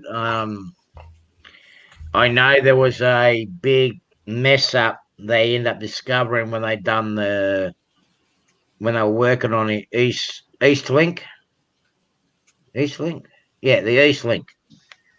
Near Thomastown. Was it Thomastown? I can't remember the area down. Under the Westgate, you mean? No. This is going up in the northern suburbs. Thomastown is Westgate side. Yeah, no, not Thomastown. Geez, it shows you how long it's been since I've been down that way, eh? Up near the Broad Meadows, then. If you go from Broad Meadows and start heading east, going down towards Doncaster in Heidelberg, you have that missing link. Yeah, we found out when they were going to do it, the freeway was earmarked to go through this particular property. But the Kennett government sold the land off because it was sitting there doing nothing. The Kennett sold the land off, didn't he? They had to buy it all back. Yeah, I can't say that I remember that, but yeah. But, they were talking about it. Oh, geez, that's going back now. 16 years ago, they were starting talking about. Yeah, well, see, that's when I wasn't around Melbourne then. I was in the country, so you don't hear much about those sorts of things. So you become become very attached when you live out in the sticks. No, but seriously, when we were living in Bendigo, and you often lose track of a lot of things you don't hear. Yeah. But it depends on which side. But it also depends on which side of Melbourne you were from too. No, not really. Where did you originally come from, Greg? Melbourne. Melbourne itself. Yeah, we moved up to Bendigo for a little bit, but for about 5 or 6 years. But I come from Melbourne, but it's just that it doesn't matter where you're in the country, which side of the country, you lose a bit of the information from Melbourne. It's not. It's quite edited.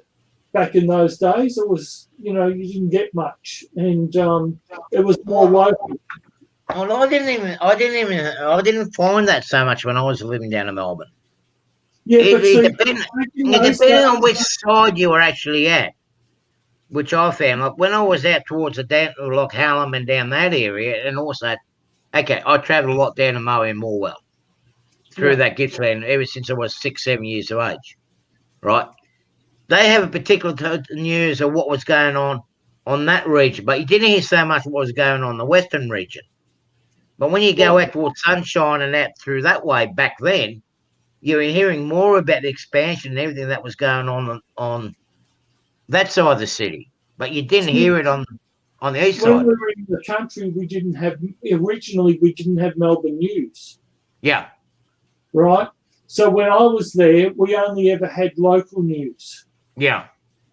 Right? So if you lived in Bendigo, you only had Bendigo news, unless you had something to get to Ballarat, and then you could get Ballarat and Bendigo news.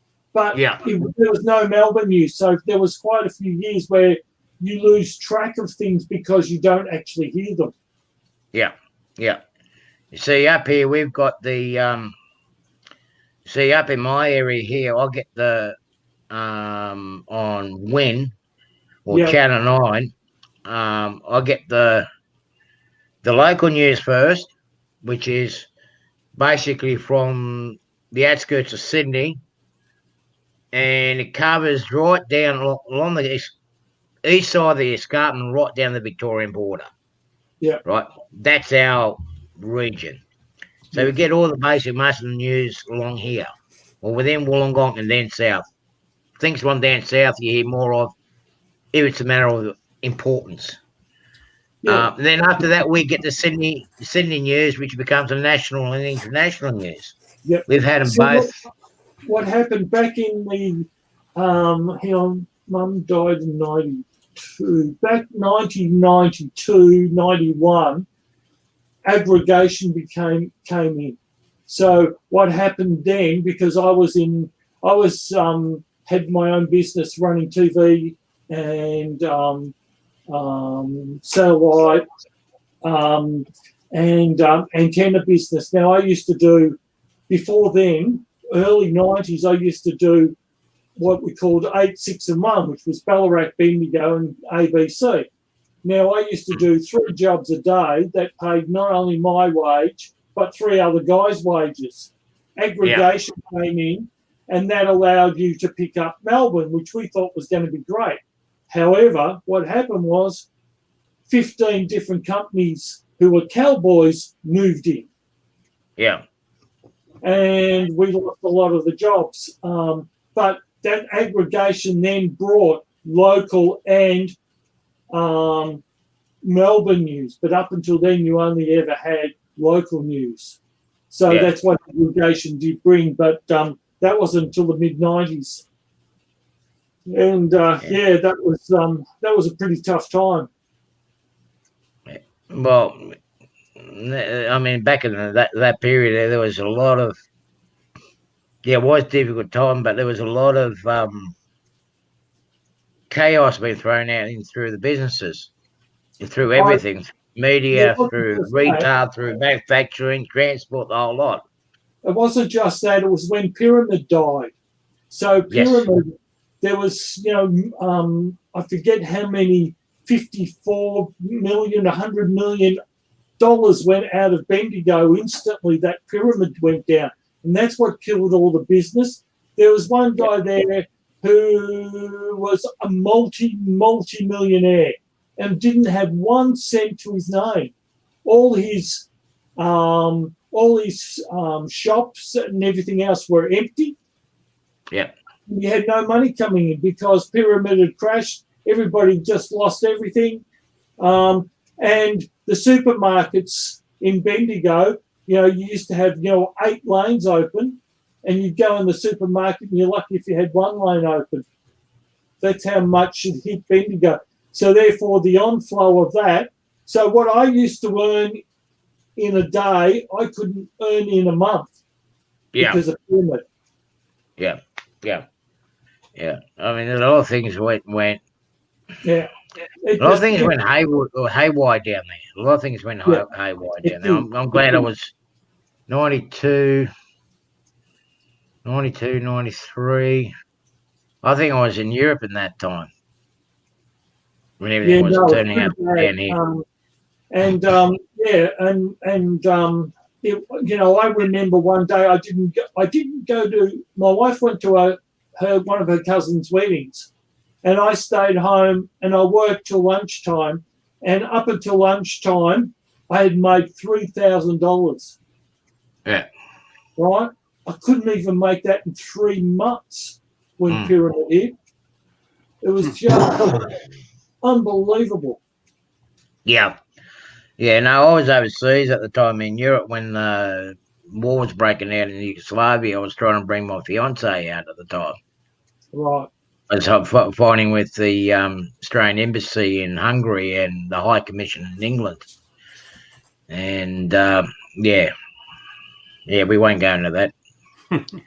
Fair enough. Yeah. But anyway, no, I don't know. In the early 90s, I mean, you had the pyramid scheme, but you had so many things that just collapsed left, right, and centre down in Melbourne and Victoria. Because when I remember coming back, there was just so much uncertainty going on down that way. I mean, from where we used to get a lot of freight down there, everything just pretty much started dying. Pyramid did huge damage. Yeah. Huge damage to everybody. Yeah. People it was a company out of Geelong, but people don't realise how much damage Pyramid actually did to the country, to Victoria. He done great. He done a lot of damage to it because huge. I mean, he used to be able to do at least 3 loads of freight between Sydney Sydney and Melbourne and vice versa a week, but then we were struggling to get one load a week down to there. Yeah. You know, forget it. Like anything to come out of Melbourne. Yeah. I mean, we used to have heaps of freight coming out of Melbourne, and all of a sudden it just dropped dead. There was more stuff going in than was coming out of it. Times were pretty hard. Yeah. I went bankrupt. Yeah. Yeah. Well, I didn't actually go into bankruptcy, but I just ended up having to just sell it and, pay back the debts. But yeah, it was pretty bad times. Yeah. So, do you guys know if they still whereabouts they're making the trams down in Melbourne now? I don't know. I don't think they make the trams here anymore. Oh, that's a shame, because they used to make some good trams down there out of Dandenong. They used to be in Dandenong, but I don't know where they make them anymore. I haven't seen any. Oh, by the way, when did I go? Thursday, Friday. Funeral was Friday. The railway crossing at Hallam. Yeah. Well, there's now a bridge over the top of the road, and soon over the railway line? The railway line now. Yep. Yep. Soon there won't be a railway line there. So it's going over the top of the road. You mean we can't run into the trains coming down the hill anymore? No. What about the poor businesses down the bottom in the car park? Well, it's actually they'd rearrange all that, I bet. It's actually going to have shops in it. It's actually going to be quite a nice station, actually. It's you should see the cranes and stuff there. It's unbelievable. I can imagine. But yeah, so what they're doing is where the railway is now, they're putting the first track on the other side of the railway, so the Hampton Park side of the railway. Oh. So they're realigning and rearranging the whole thing? Yep. So that crossing there is just going to disappear. I had fun racing for that railway crossing. Coming down off the hill. It wasn't that far long ago when we went down that way and we couldn't get through because they had blocked off the railway line for the weekend. And there was no signs to tell you that it had been blocked until you got down there and went, oh, I've got to turn around and go back. But anyway. Right. This is in an area where I used to live. And it basically, from one end, it was a dipper going down the railway line, right? You get the railway line, and then you go back up again. It was like full into a valley. Yep. And if I seen it, it was into a swamp. Yeah. But it was funny when I see the lights out in the distance, I used to try to race and go across because I didn't know whether it was the freight train coming or whether it was the passenger train. The passenger train wasn't a problem. The freight train. We used to here in Cardinia Road, we used to hate having the freight trains come through. Now that we've got the bridge over, it's the only way because once the freight train comes through, that's 3 crossings out for 20 minutes. And then it's always around lunchtime. So it comes through. I must go and video it one day. It comes through. It used to come through at 1 o'clock. It now comes through about 20 past 12. So because we've now got a bridge over ours, we don't have to worry. But the other two, if once you get blocked by one, you get blocked by the second one because the freight train's that long. Yeah. So well, eventually the next 2 up are going to disappear too.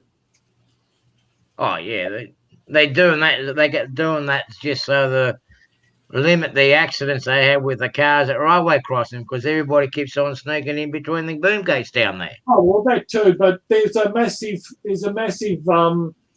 incentive down here to get rid of all the railway crossings. Yeah.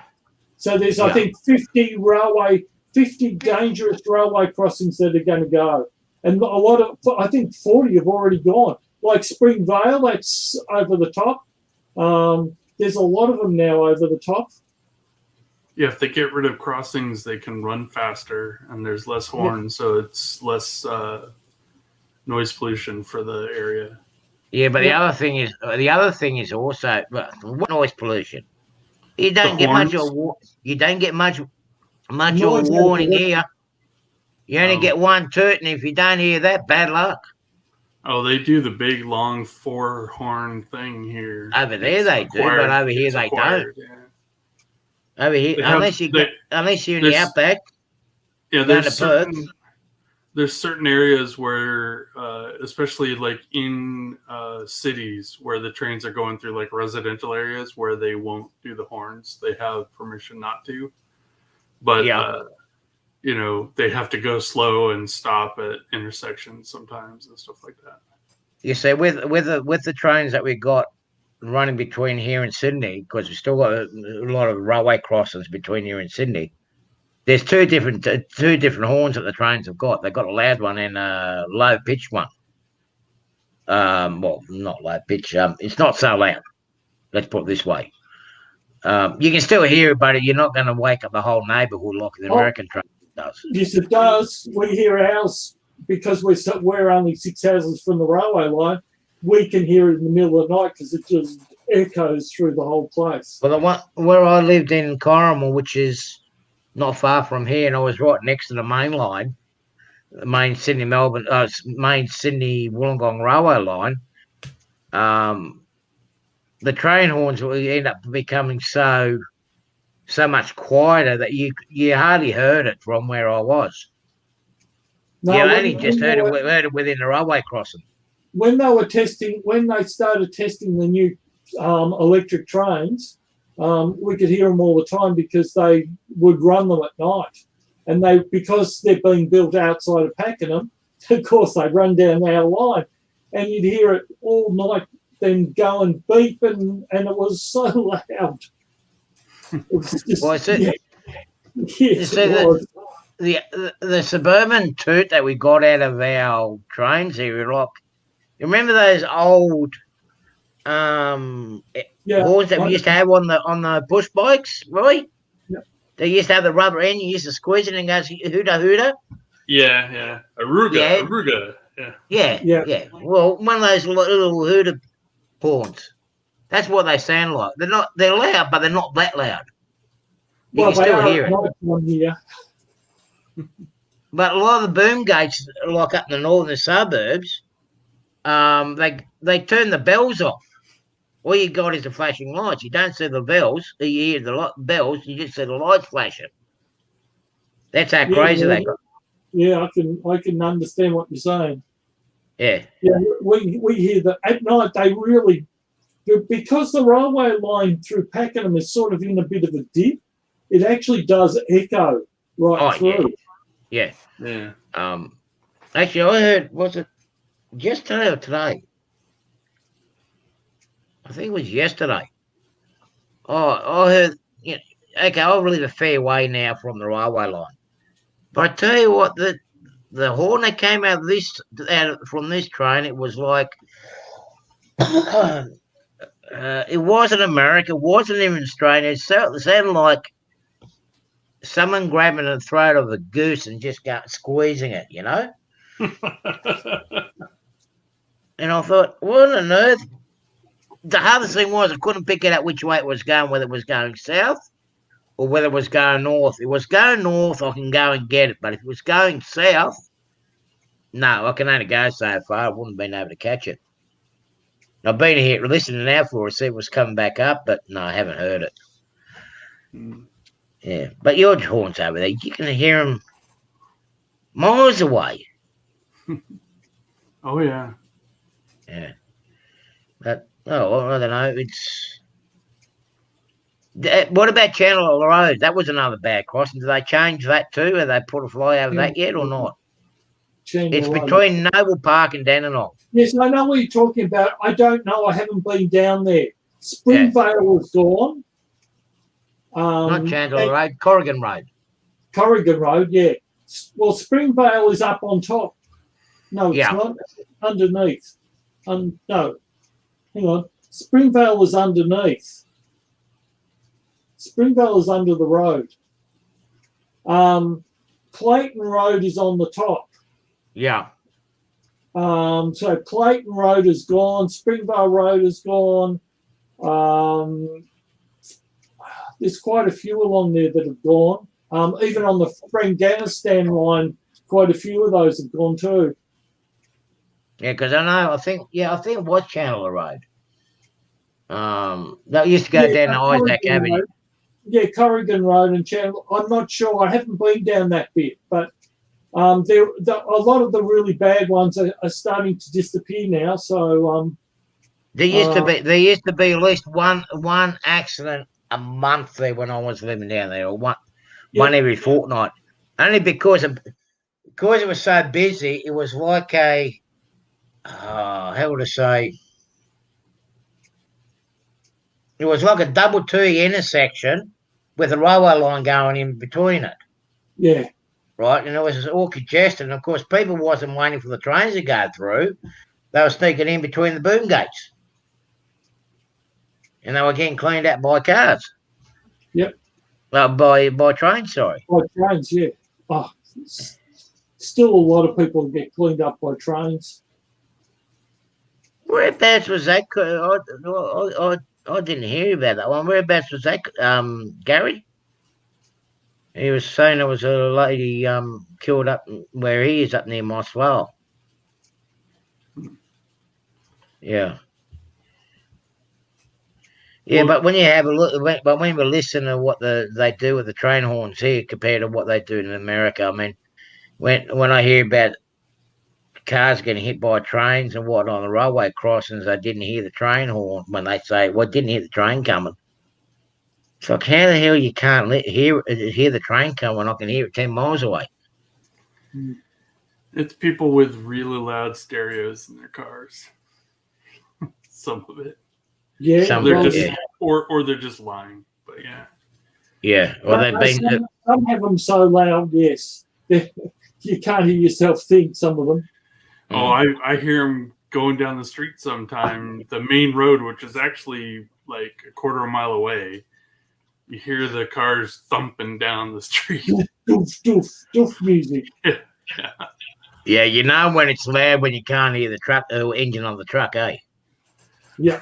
And the trucks are vibrating. How many times I've had that up around Sydney in the city? I mean, they're thumping, especially the thumping is so loud. You're thinking, what on earth is wrong with the truck? Oh no, it's the car outside. Yeah. Yeah. Okay, guys. I've been on. It's 4 a.m. I got to go to sleep. So it's only 9. What do you mean? It's only 9 o'clock. All right, I'm gonna get going anyway. You've been going for 2 hours, so. Well, we have to. Yeah. Well, we might as well call it a quits for now. So. Yeah. Hopefully I might be able to get my live stream a little bit better next week. So I'm going to do a bit of experimenting during the week, loading this other program, what the OBS program or whatever it is. Oh, okay. A streaming program. So I might just pop on one of the days during the week. You're going to set up multiple cameras like I've got? Yeah. I'm going to experiment with it. My OBS has been playing up big time today. Don't know why. Yeah, we're gonna play around with it, see how it goes, and then I'll pick the quiet day, and then if I'm on, I'm on. If not, I'm not. I yell at Railway Street. Okay, you don't know where you are. So, Roy, you use OBS, do you? No, I use XSplit. It's really similar to OBS. It's just XSplit, is it? It's another program that it does the same kind of thing as OBS does. I started using it a long time ago before OBS was really good. Is it free or you have to pay for it? They have a free version, I think, that's more limited. But I bought the lifetime premium version like years ago because I used to stream for gaming and work related streams. G'day, Dave. Good morning. You waking up? And so I bought the lifetime back then for a few $100s, and I have the premium version of it, and it's what I'm used to. It's really nice. It does the virtual cam. So like I'm running it, but I'm not streaming from it. Obviously, I'm just using it as a camera layout control. Yeah, And it's really. I just have like buttons I can push to go between the cameras, right? So I got all the scenes, right? So we'll see there. Well, there's other shows on this week, Gary. I think we got who we got tomorrow? Is it Ray Boble tomorrow? No, it's Sunday. Heath. It's Heath. I'll be Heath, won't it? Because it's the second Heath. Sunday. It's Heath on Sidetrack Sunday. Yeah. It's second Sunday, so it'll be Heath. Yeah, he said it was him on his Friday show. Yeah. Okay. Yeah, I missed this Friday show. It's too early in the morning. I wonder why you missed it, because it's 1:30 in the morning or 2 a.m. in the morning.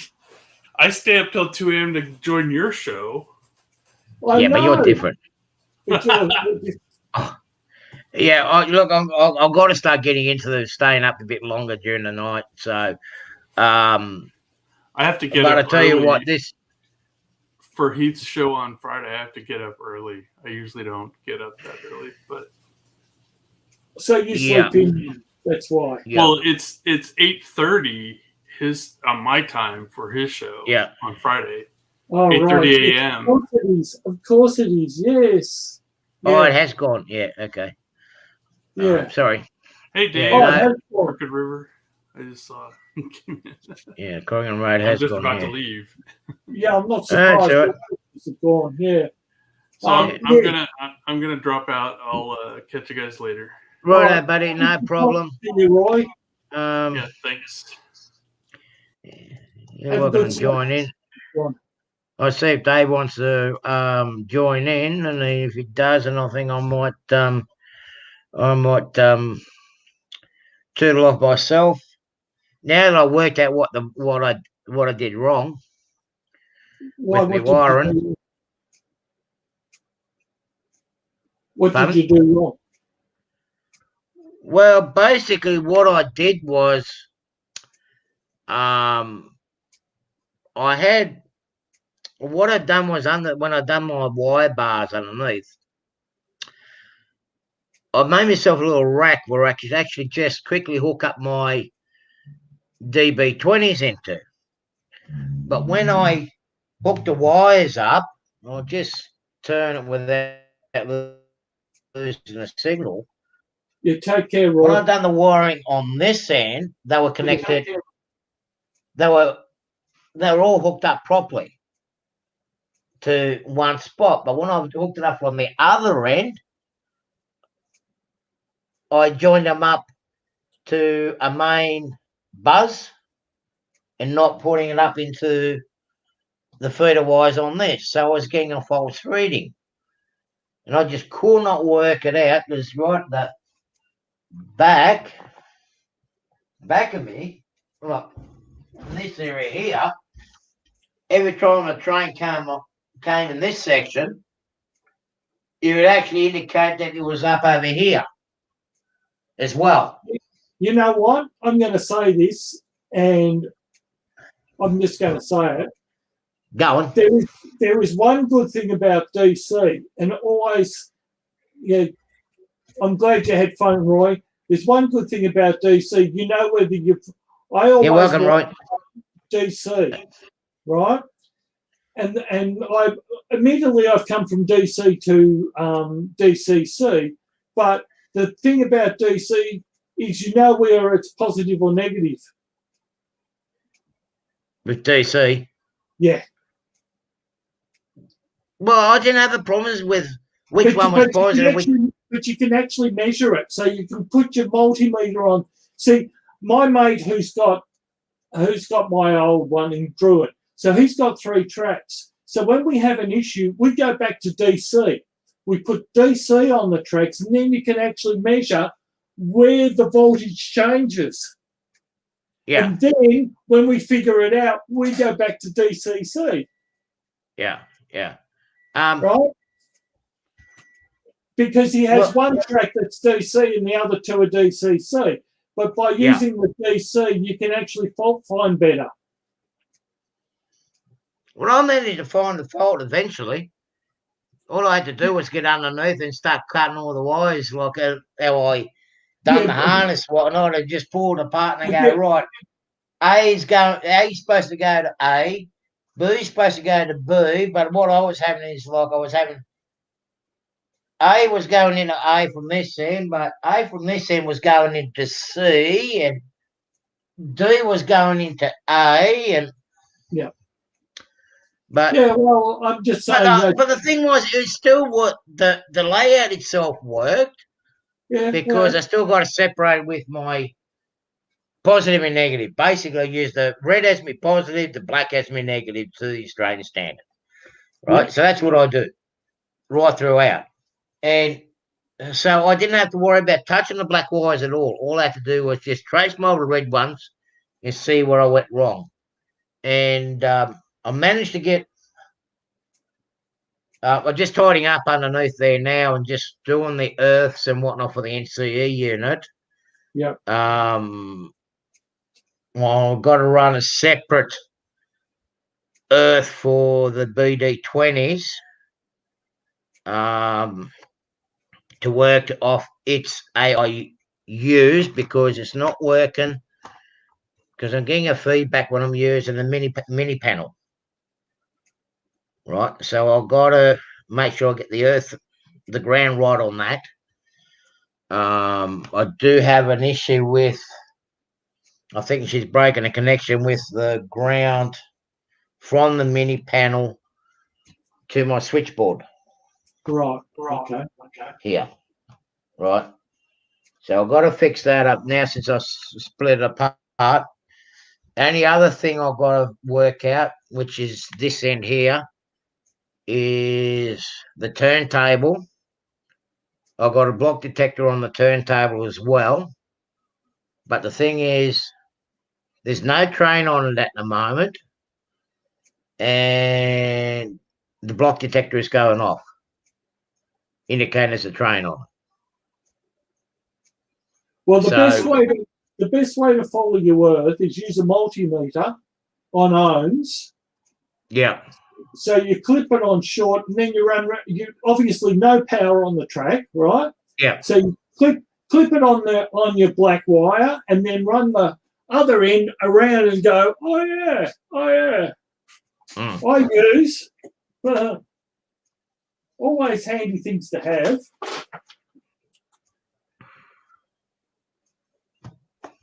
Alligator clips.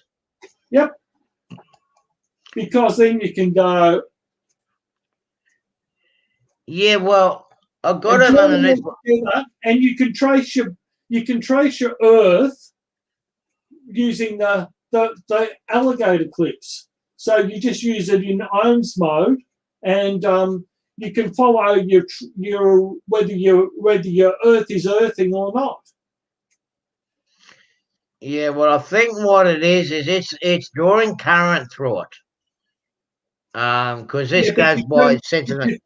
If you turn your power off and follow your earth, right? Yeah. Because if you've got a problem with your earth, you'll notice that because if your standard is whatever, I'm sorry, I can't get my head around it, but whatever it is, whether it's inside or outside, whatever the standard is, it should be that way all the way through.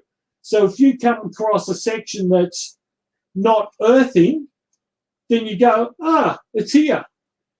Rather than having to follow the wires, you run your multimeter around it because it should be all the same. Yeah, but what I think I've done is, which is another mistake I've done is, what I've noticed is that I've been connecting the same tracks on the wrong side of the block detector, and it will set it off. If you understand what I mean. Yeah, I get what you mean. Okay, so I got to have a look because it is, how would I say, on this section of the turntable, But everything has been basically thrown in together. So I think I might have you've got put them the swapped. sequencing of wires in the wrong way. Yeah, well, that's why I'm saying if you run so you keep your one track and you follow it with your multimeter. You can then quickly discern where that actually happens, where the wire is wrong, because suddenly it'll be short, and the next minute it won't be short. Yeah. I taught my mate that because he used to struggle with it too. So I didn't make him. He decided he'd buy a multimeter, and now he goes around and goes, "Oh yeah, I've got nothing here." Oh right, and he's able to figure it out now because he follows his each track. So you clip one end of the multimeter, and then you run the other one, and we use clips. And you just clip it on and you just trace it along the track and you go, oh, I've got nothing there. Oh, I've got something there. Oh, there it is there. But the thing is, Greg, the power on the turntable is all working fine. I found out which wire it was that I had to take out to feed the wiring through the block detector. Yeah. I don't have a loose one around. So I found out which wire that wire it was. So I pulled that wire out, fed it through the loop, and plugged it back in again. But as I said, there's nothing on the turntable, and it's indicating there's a train on it. Now, I didn't have any problems with it until I pulled out that one wire out. So I got to see what on earth has happened, because now I've got no power on the track. Okay, so keep it simple. Pull it out again and check it. Yeah, I didn't get time to get that far. Again, it doesn't matter whether it's earth or positive. Yeah. Your tracks should be continuous. Yeah. Unless you've got a reversing loop, and even then they should be continuous anyway. Well, the reversing loop's not in yet, so. No, but you know what I'm saying. Yeah, I know what you're saying. But by using your multimeter, all you do now. He's also got a little device that we put on the track that tests whether it's DCC or DC. So basically, if you put your multimeter onto short. Yeah.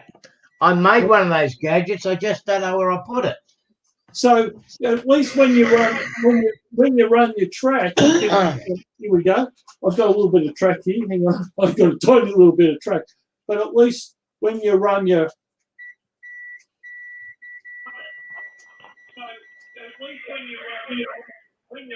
and you can tell this track's old because when it stops, it's a dirty spot. Yeah. Well, and when it's working, you know it's open. And that's the easiest way to just run round. And you can tell this. Oh. G'day, Dave. Hey, Dave. Morning, guys. Yeah. Morning, night. Oh yeah. Good night. But I made myself a gadget. It's here somewhere amongst my pile of crap that I've got here, where it's basically the same thing as the continuity tester that you got there, which I put on the positive and negative on the track. And if it goes off, it means I've done a short. I've got a short there. I'll cross the wires up. Which is trace your track as well. That's the best way of figuring it out. By tracing that actual track is the best way to figure out, rather than trying to get under there and figure where the wire is. It's easier just to trace the track on top and then go, it's there, and then look under there rather than going, where am I? I know. The thing is, I have done sections on my layout, right? It's divided into three sections, right? I've got the far end, I've got the middle, and I've got the turntable. So where the roundhouse or the engine shed is here, I've got the main connection there for basically all the wiring comes into that, right? Because it splits. So I've got plugs like the computer plugs underneath, where they just plug into one another. Down the far end, I've got a separate buzz down the far end. I've got another one of these terminal blocks down the back, which goes into just that section. I've got one in the middle for that section, another one at the turntable. So there's 3 different things. So all I've got to do is go back into one of these. Well, I haven't done the one at the turntable properly yet. But once I put this where the turntable is, I can pinpoint the problem straight away. Because I've got to put one of these underneath there anyway. The turntable, the roundhouse is about to come up, so I can install the lights and that in it. Right. Okay. Yeah. So, but I just want to get the block detector going on the turntable. Once I sort that out, then I'm gonna get it all going. So, what little project is our mate Dave working on? I don't know. What are you? Oh no, I just ordered some of those LEDs we were talking about the other day.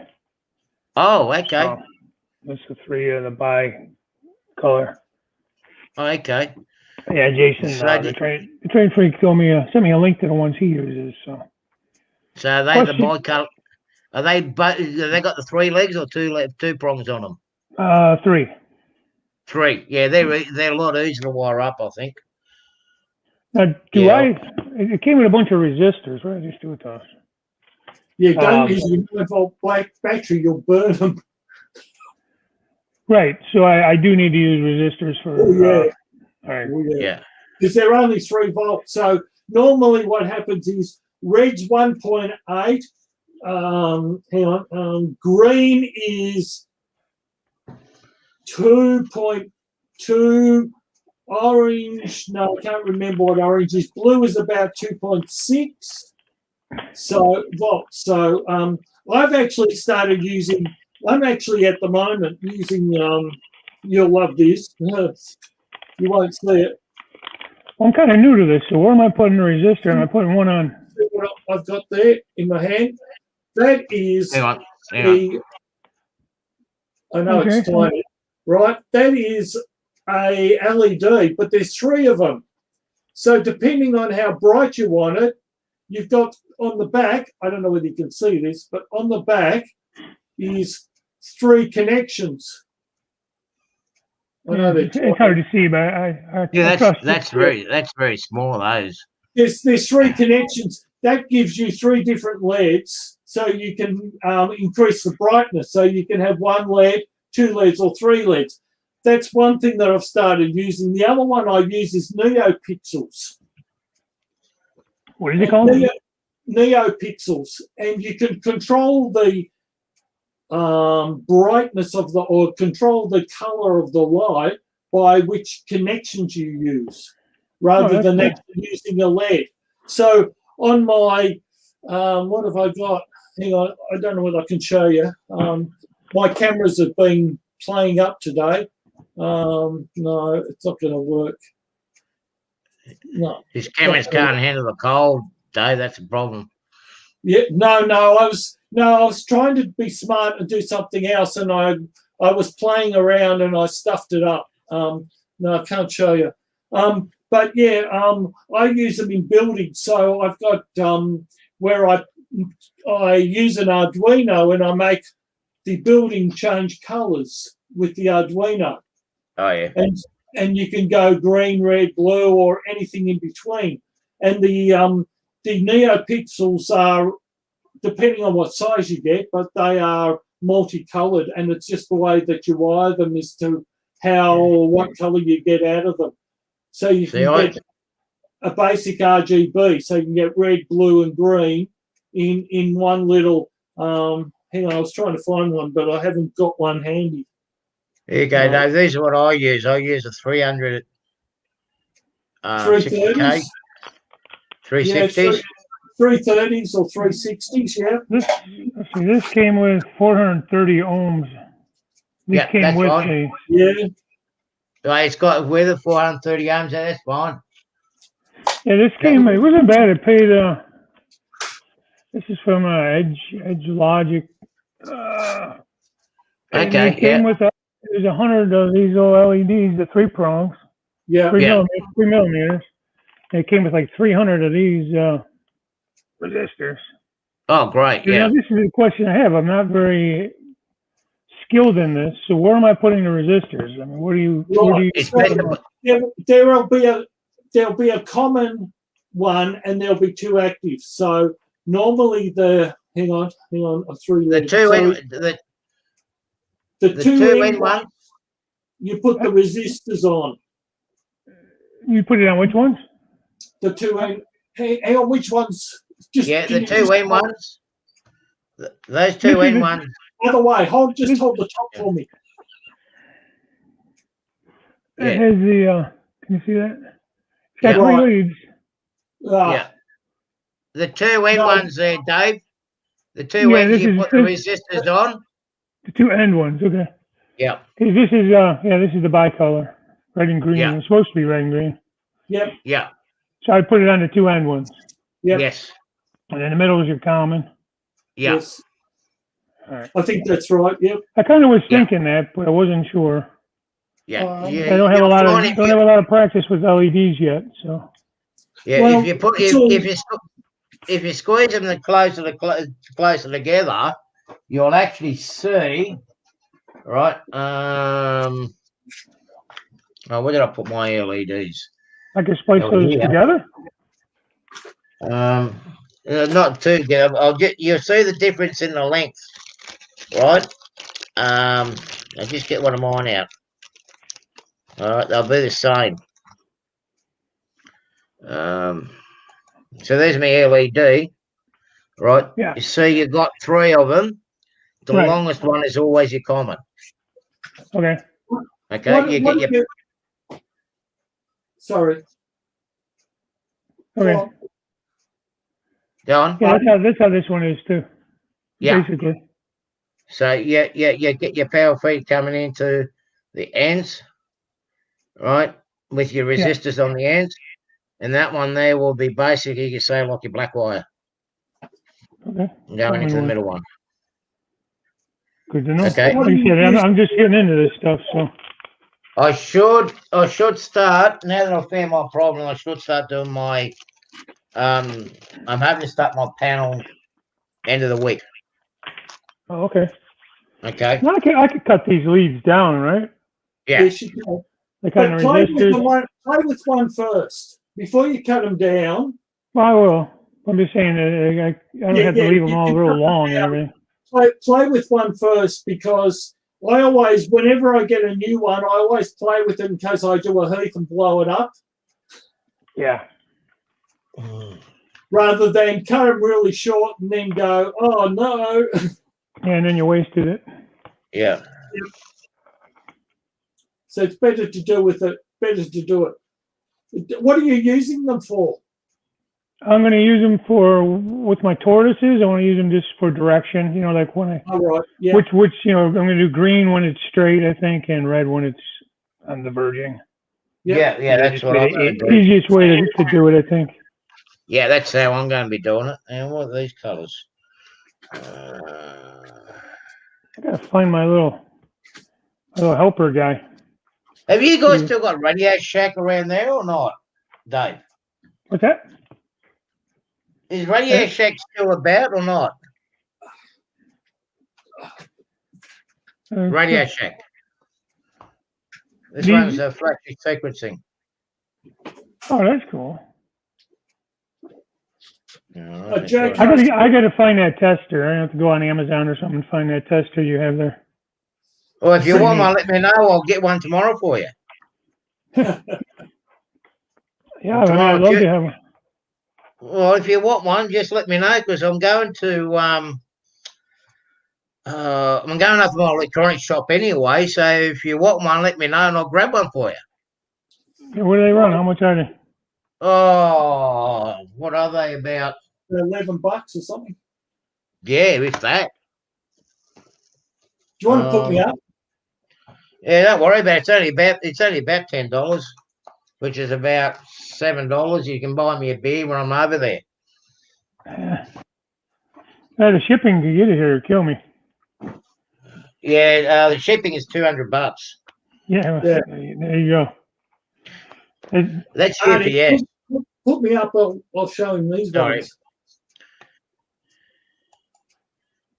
Right, can you see that, Dave? Yeah. Right, that's the rear. So there's 4 wires, right?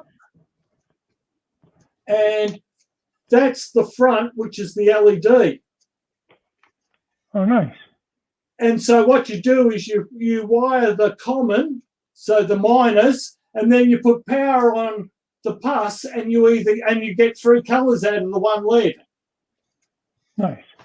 And because it's got a metal back, they're very easy to mount. You can just glue them, or you can just mount them. So they're that one, and the other ones that I use are these ones. Hang on, I'll hang on to them. These are the NeoPixels, which I use with Arduinos, right? And what you get is data, It's a whole other animal. and Arduinos. And so what it does is it's a multicolored one. So depending on how much power, depends on what color you get. And they're NeoPixels. So you can get all full color range out of them, and they're really tiny. They're not very big. Yeah. I use all sorts, and then I have a drawer full of LEDs, and it depends what you're using them for. I just use them for different things. I mean, eventually I'd like to use them for, lighting up buildings and stuff like that too, but. Yeah, well, that's what I use them for. But I always I light each building differently. So it's it's my railway, and I'll cry if I want to. But it depends what you want to do with it, really. It's but yeah, I have a range of them. I normally buy them in 100 lots because they're cheap, and I've got blue, green, red, yellow, purple. Yeah. Well, I'm just trying to find my tricolor ones. I'll be right Because I back. got them with 3 different colors as well. Yeah, I've got tricolored ones, but I normally use these ones. I'm just trying to figure out why I got these ones. It depends where I'm using them, of course, but they're normally the tricolored ones, because these are a little bit brighter too. These ones. Yeah, well, I'm just trying to figure out why I got these flashing lights for.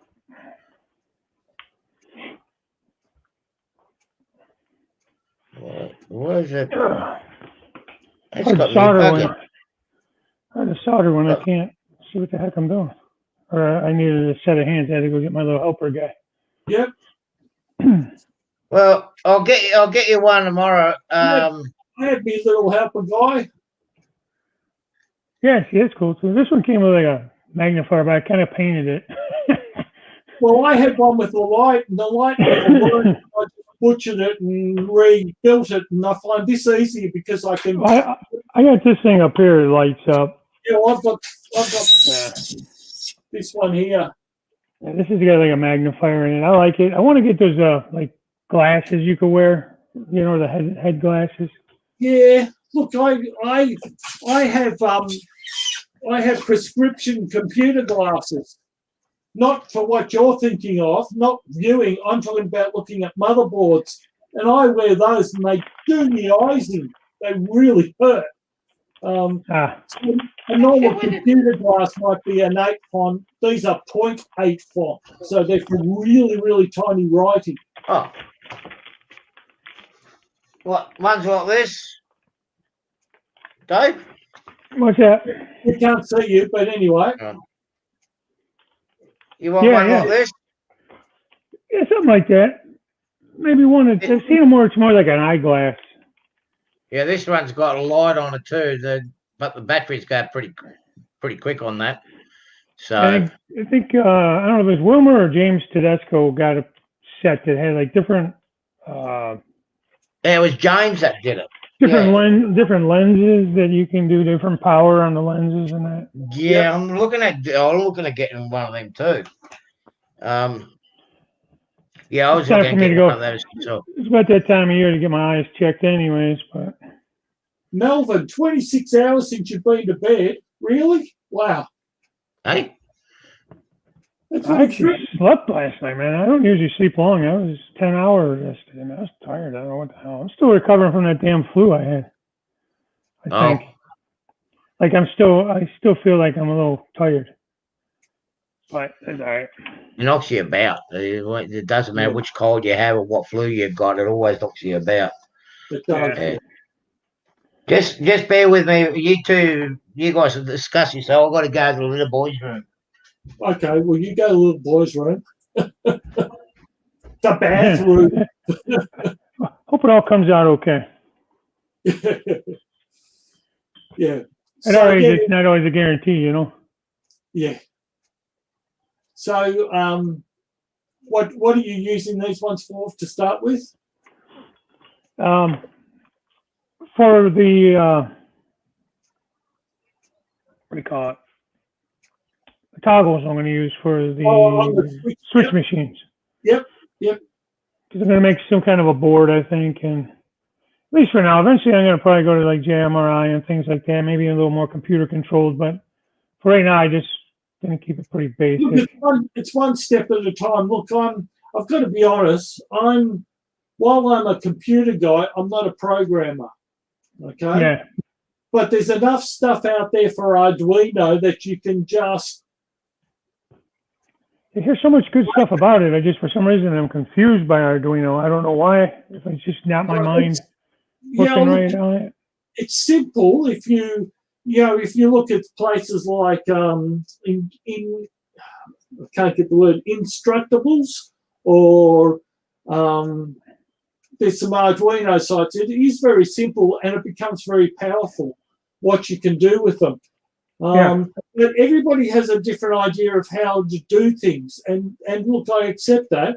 As I said, I like each building differently. I haven't actually lit the same building twice. No, that's not true. I have. I've lit two the same way, but it's more. That's the way I want it, and I don't limit myself to one Arduino. Like at the moment, I've got 1, 2, 3, 4, 5, about 6 different Arduinos running. Oh yeah, I can get it to work. The red one. And I've also got in my police station. I have a little OLED, so it's a little 0.96 2-line LED, and I have Midsummer Railway on it. Midsummer Police on it. Oh. And that sits in my police station. So yeah, I just use different things for different purposes, and rather than who was it? One day it sort of dawned on me, and I guess because of my computer background too, that you never have one point of failure. Always have a backup. Yeah. And the one who was talking about it was Scott Eric Catalano, and he was talking about he went to a train show one day and rocked up with his DCC system and plugged it in and nothing worked, and he couldn't run the system because everything ran off one DCC controller. Oh man. So after that, I've been making sure that I run things separately. But again, working, I guess I worked in a Fortune 500 company where we had to have backup systems and so I guess that I've come from that background, so I always rewire things up over enthusiastically, so to speak, if you get what I mean. So that's why I run lots of Arduinos and lots of different ways, different power supplies. So I have a 12-volt computer power supply, and then I run a 5-volt regulator off that, and then I also have a 3-volt regulator for the LEDs for the street lights. And then I have another one that does the same thing. So, yeah, I've always got those two different systems that are run. And with a computer power supply, you can get quite a lot out of it as far as running things. So that works really well. This was my thinking. Let me know if I'm thinking right or not. So I ran a separate bus line all around the layout for lighting and accessories. Yep. Now I have a 12-volt wall wart that I was going to use to power that line. Is that enough to power that line, or do I need to do something else? Just like a little plug is 12 volts. Well, I was going to hook that into that line. It depends on how much current it is. But given that your LEDs draw very little current, that any lights that you power off for it is going to run. Yeah, it's going to run unless you've got a faulty LED or 250 LEDs running off it, and even then you'd be lucky if you pull an amp or two out of it. What I'm doing, Dave, is I'm running a separate feed for my lights. I'm not going to run it off my bus. I'm going to keep it separate. Yeah, right. Well, this is a whole separate bus. Yeah. Yeah, this that's won't be what for I'm track fault. I'm not running track off of this bus or anything. It's just going to be strictly for accessories, lights, things like that. Yeah. Tortoises. Depends on your accessories, though, Dave. If you're going to run switches off them, you will need a bit more. If we're going to run the tortoises, then a little heavier, a little more. Can I run several wall warts off of that, or should I just get like a bigger? Because I have an old like Tech 2 power pack, from the DC days. Depends on how much current it is, and depends on how many switches you're going to have. Yeah, I don't know. See, I got a 5 amp system. Just a normal. Let me go find it. I'll show you. Okay. It just depends. Look, it's up to you, but you might, if you've got lots of switches, you probably want to run two separate buzzers. Okay. One for switches, one for lights. Yeah. And then the lights I could power off of about how many volts? Like for these LEDs, like this says it takes, right, it's 2.0 volts. Well, 2.2. So what you can do is, what I'm doing is I'm getting these little power packs. Right? Yeah. I just got to get the screen up. Okay. You can get them at a certain ampage. Right, this one here is 2.5 amps. Okay. You get them up to 12 amps, right? And they start from about $10 and up. Yeah. Right. Now what I'm doing is I'm going to step the wires down at the bottom.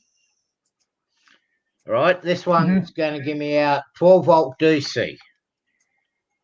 All right. Yeah, the one I'm going to use says it gives out 13.8 volts DC.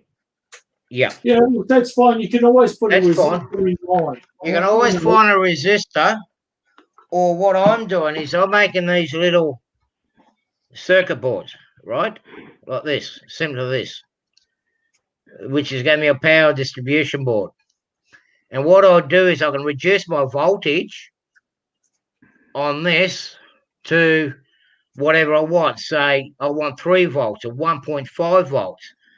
And one of these would just be 1.5 volts. So everything I need to run on 1.5 will be connected to this. Now, how do you make that into a 1.5 volt board? Using a resistor. Using a resistor. You can actually buy. I was just trying to see if I've got one I can show you. No, I haven't. You can buy little converters that will take anything from 40 volts, and you can take them down. Some have actually little digital meters in them. Take them down to 1 volt. So they're just a little board. They're just a little board, and I was trying to find one, but I haven't got one handy. No, because it's underneath the railway. Yeah, but there are kits you can actually buy that do it.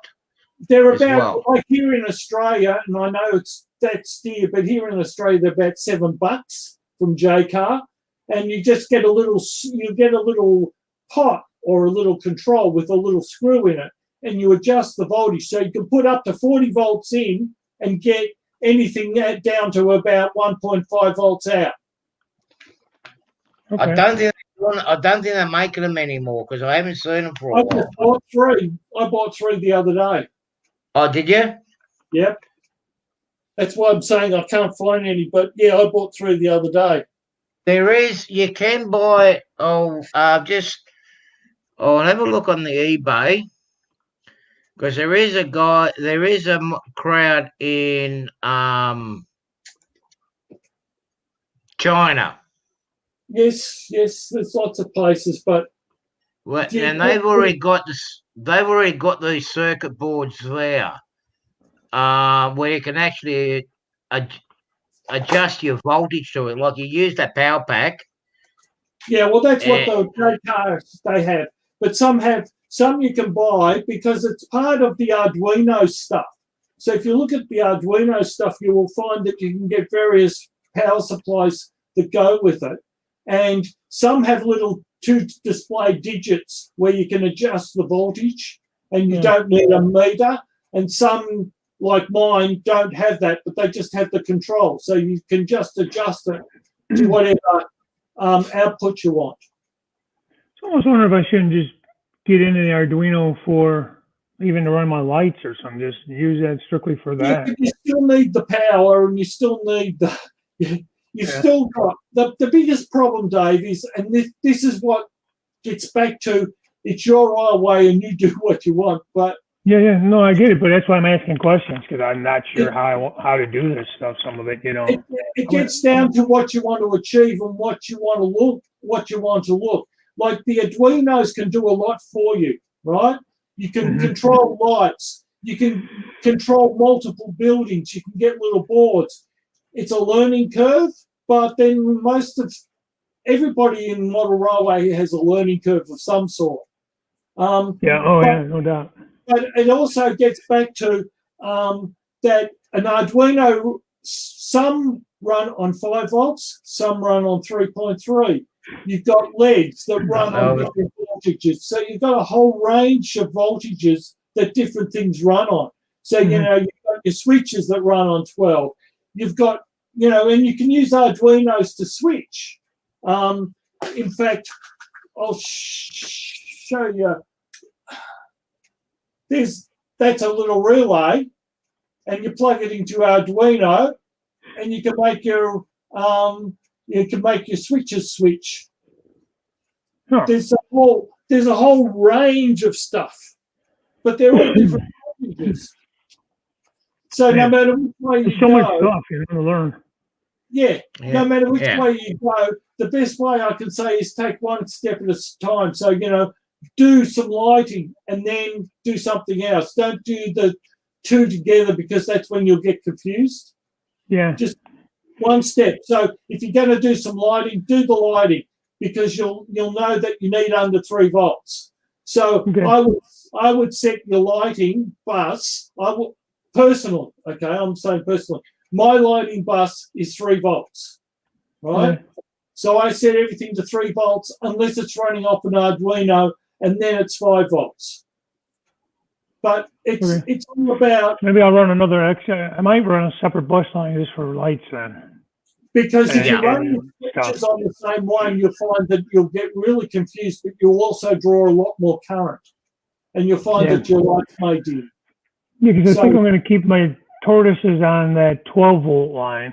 It says you can run like up to 30 tortoises on one 12-volt. Now, that's what the instructions said. But, and I don't know, I'm going to mostly keep them on the main lines. Like the yards, I'll probably just switch by hand, unless there's one I can't reach or something. But where I have multiples on a yard, this is what I'm doing.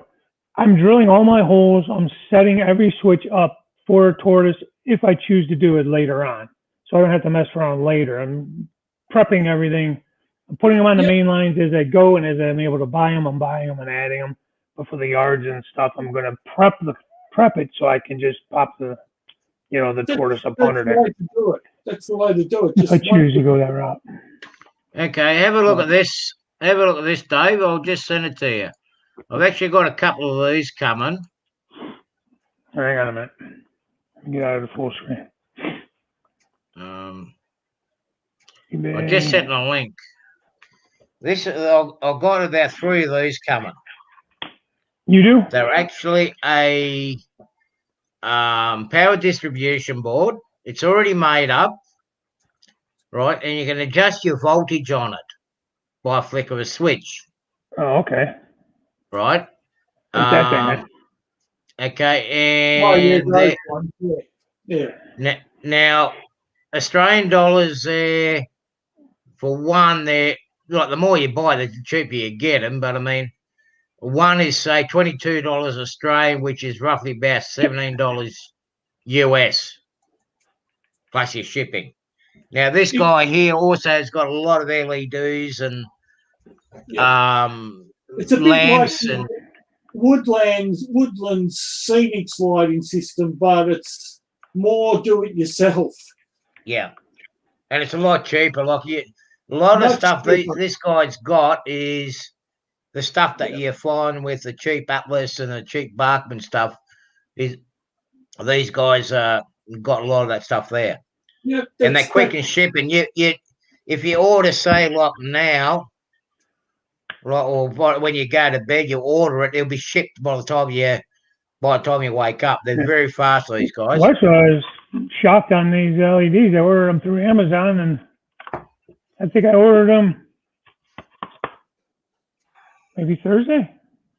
Yeah, After the show, I was talking to Jason, and he sent me a link for these. It was Thursday or whatever, and I got them yesterday. yeah. So I was shocked. Now I ordered some toggles on. I just with the on up and on down, to throw the switches.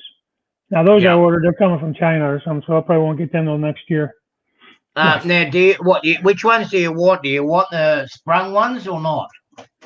Well, I don't think these are the sprung ones. I wouldn't mind the sprung ones, but I was looking at. I think these were. What did I pay for them? I want to say they were about $1 a piece or something. I got 10 of them for. I think it was around $10 or something, and it's just like it clicks up for one way and click down for one the other way, and it stays up or stays down. It doesn't spring. Okay, now these are sprung ones. Yeah. Hey, you want me to grab some of these when I go in and get the LED tester for you? I mean, yeah. I mean, sure. But again, it's going to kill me on shipping to get it from your house to mine. Look, we'll sort it out when I get over there for a cup of coffee, all right, or a beer. Well, you don't have to do that. No, that's fine. That's fine. No, we'll help each other out one way or another. Yeah, I appreciate it, but I don't expect you to do that. That's very kind of you. The shipping will probably be about $10, and the switches are probably about those ones there. I think they're about $3 each, but the more we get, I'll see if I can get a trade discount with it. Rick R and R&L Railroad says he uses a Tech 2 power pack to run all of his LEDs in his city. Yeah. Now, do you hook that to DC or to AC then? DC. No, this one's DC. These ones are already DC. They're ready to go. Right, but if you're going to use an old power pack, like an old DC power pack for your trains, yeah, you hook it to the DC terminals, not the AC. Yeah, that's right. Yeah, hook it up to the DC. Yeah. For LEDs, you're going to use DC. Yeah. Yeah. But then don't you have to turn the dial to get power to it? Turn it up to see how it adjusts like. Okay, on some of the power packs, right? On some of the power packs, what brand are you going to use? He's using a Tech 2. So what is that? MRC Tech 2? Yeah. Okay. I saved a bunch of power packs. I don't know what the heck box it's in. I'm still got everything boxed up. In a lot of the power packs, right? You got the AC, DC control and DC uncontrolled. Oh, okay. Right? Yeah, I haven't looked at a power pack in a long time because I've been using DCC since I got back in. Yeah. Well, the DC uncontrolled is basically not with your throttle. It's continual power coming out. So you just hook your 2 wires to it. Right? Okay. It's usually generally they're 12 volts 5 amp. I've got an old Orbi one here that I use.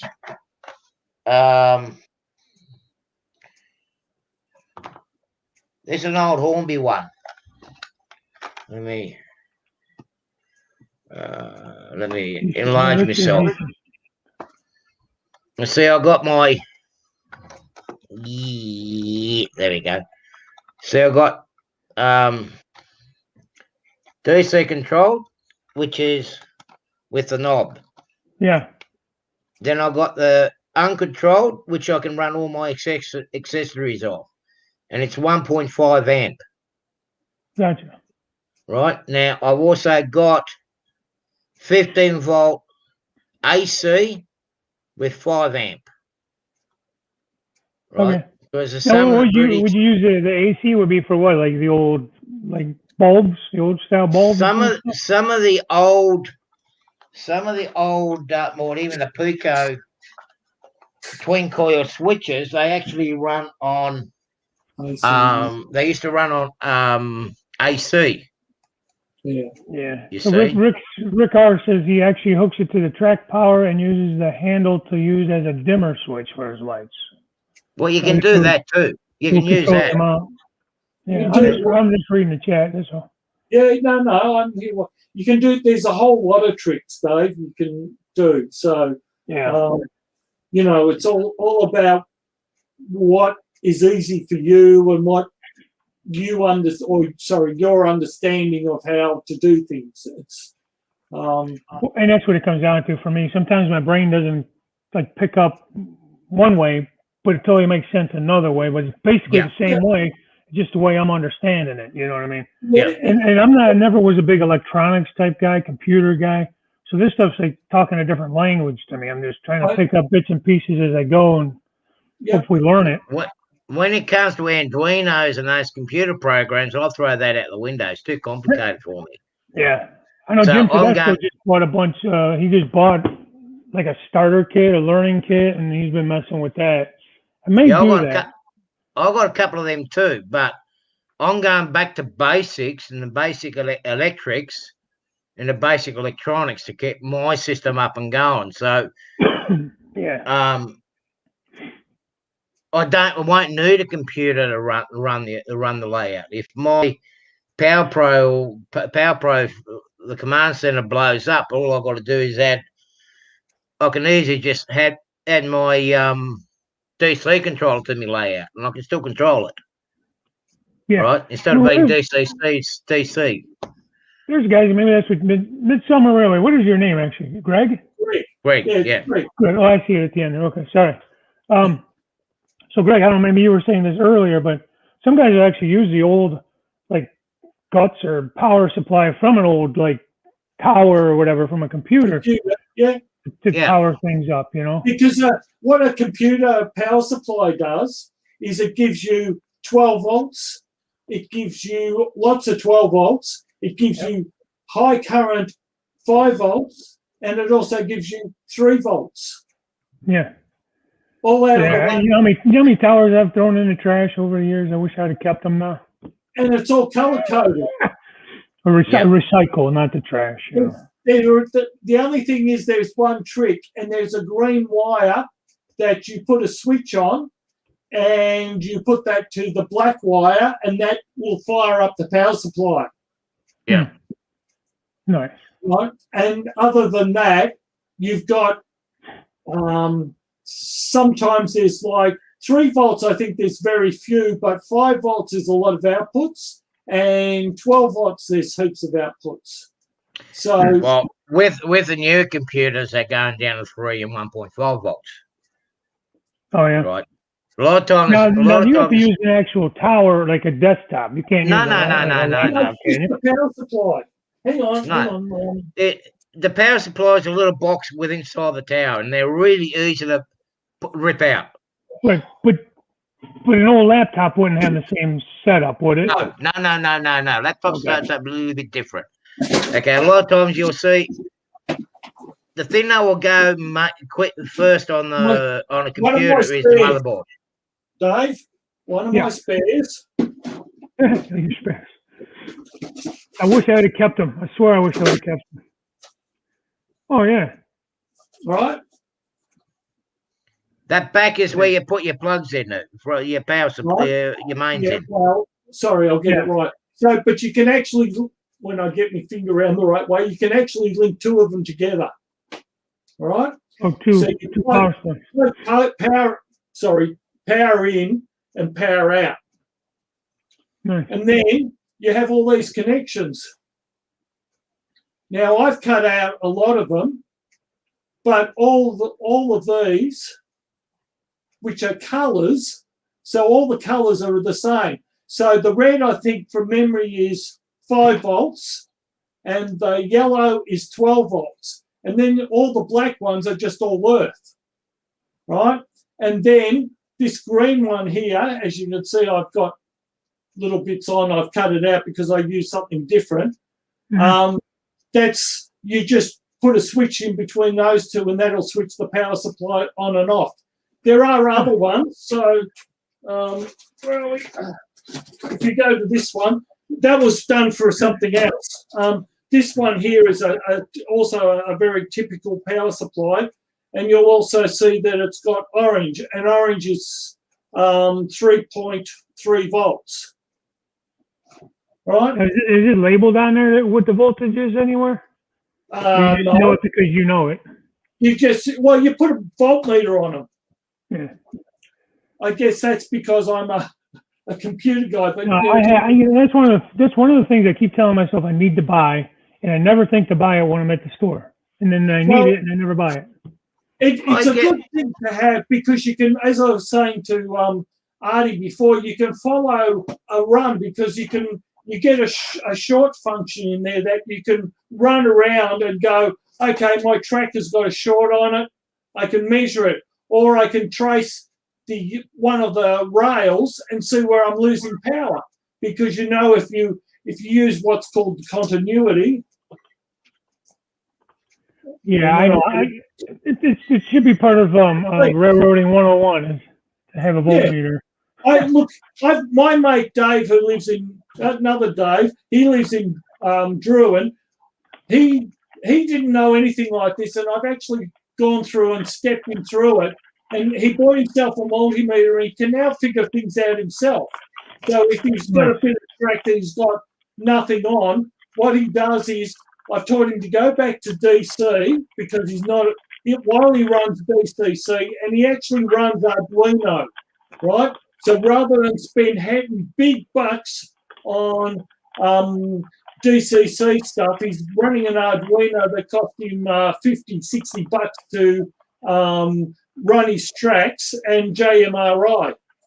And but what he does is he goes back to the basics and runs DC, and then he follows the power around because he puts a multimeter on DC. He goes 12 volts, nothing.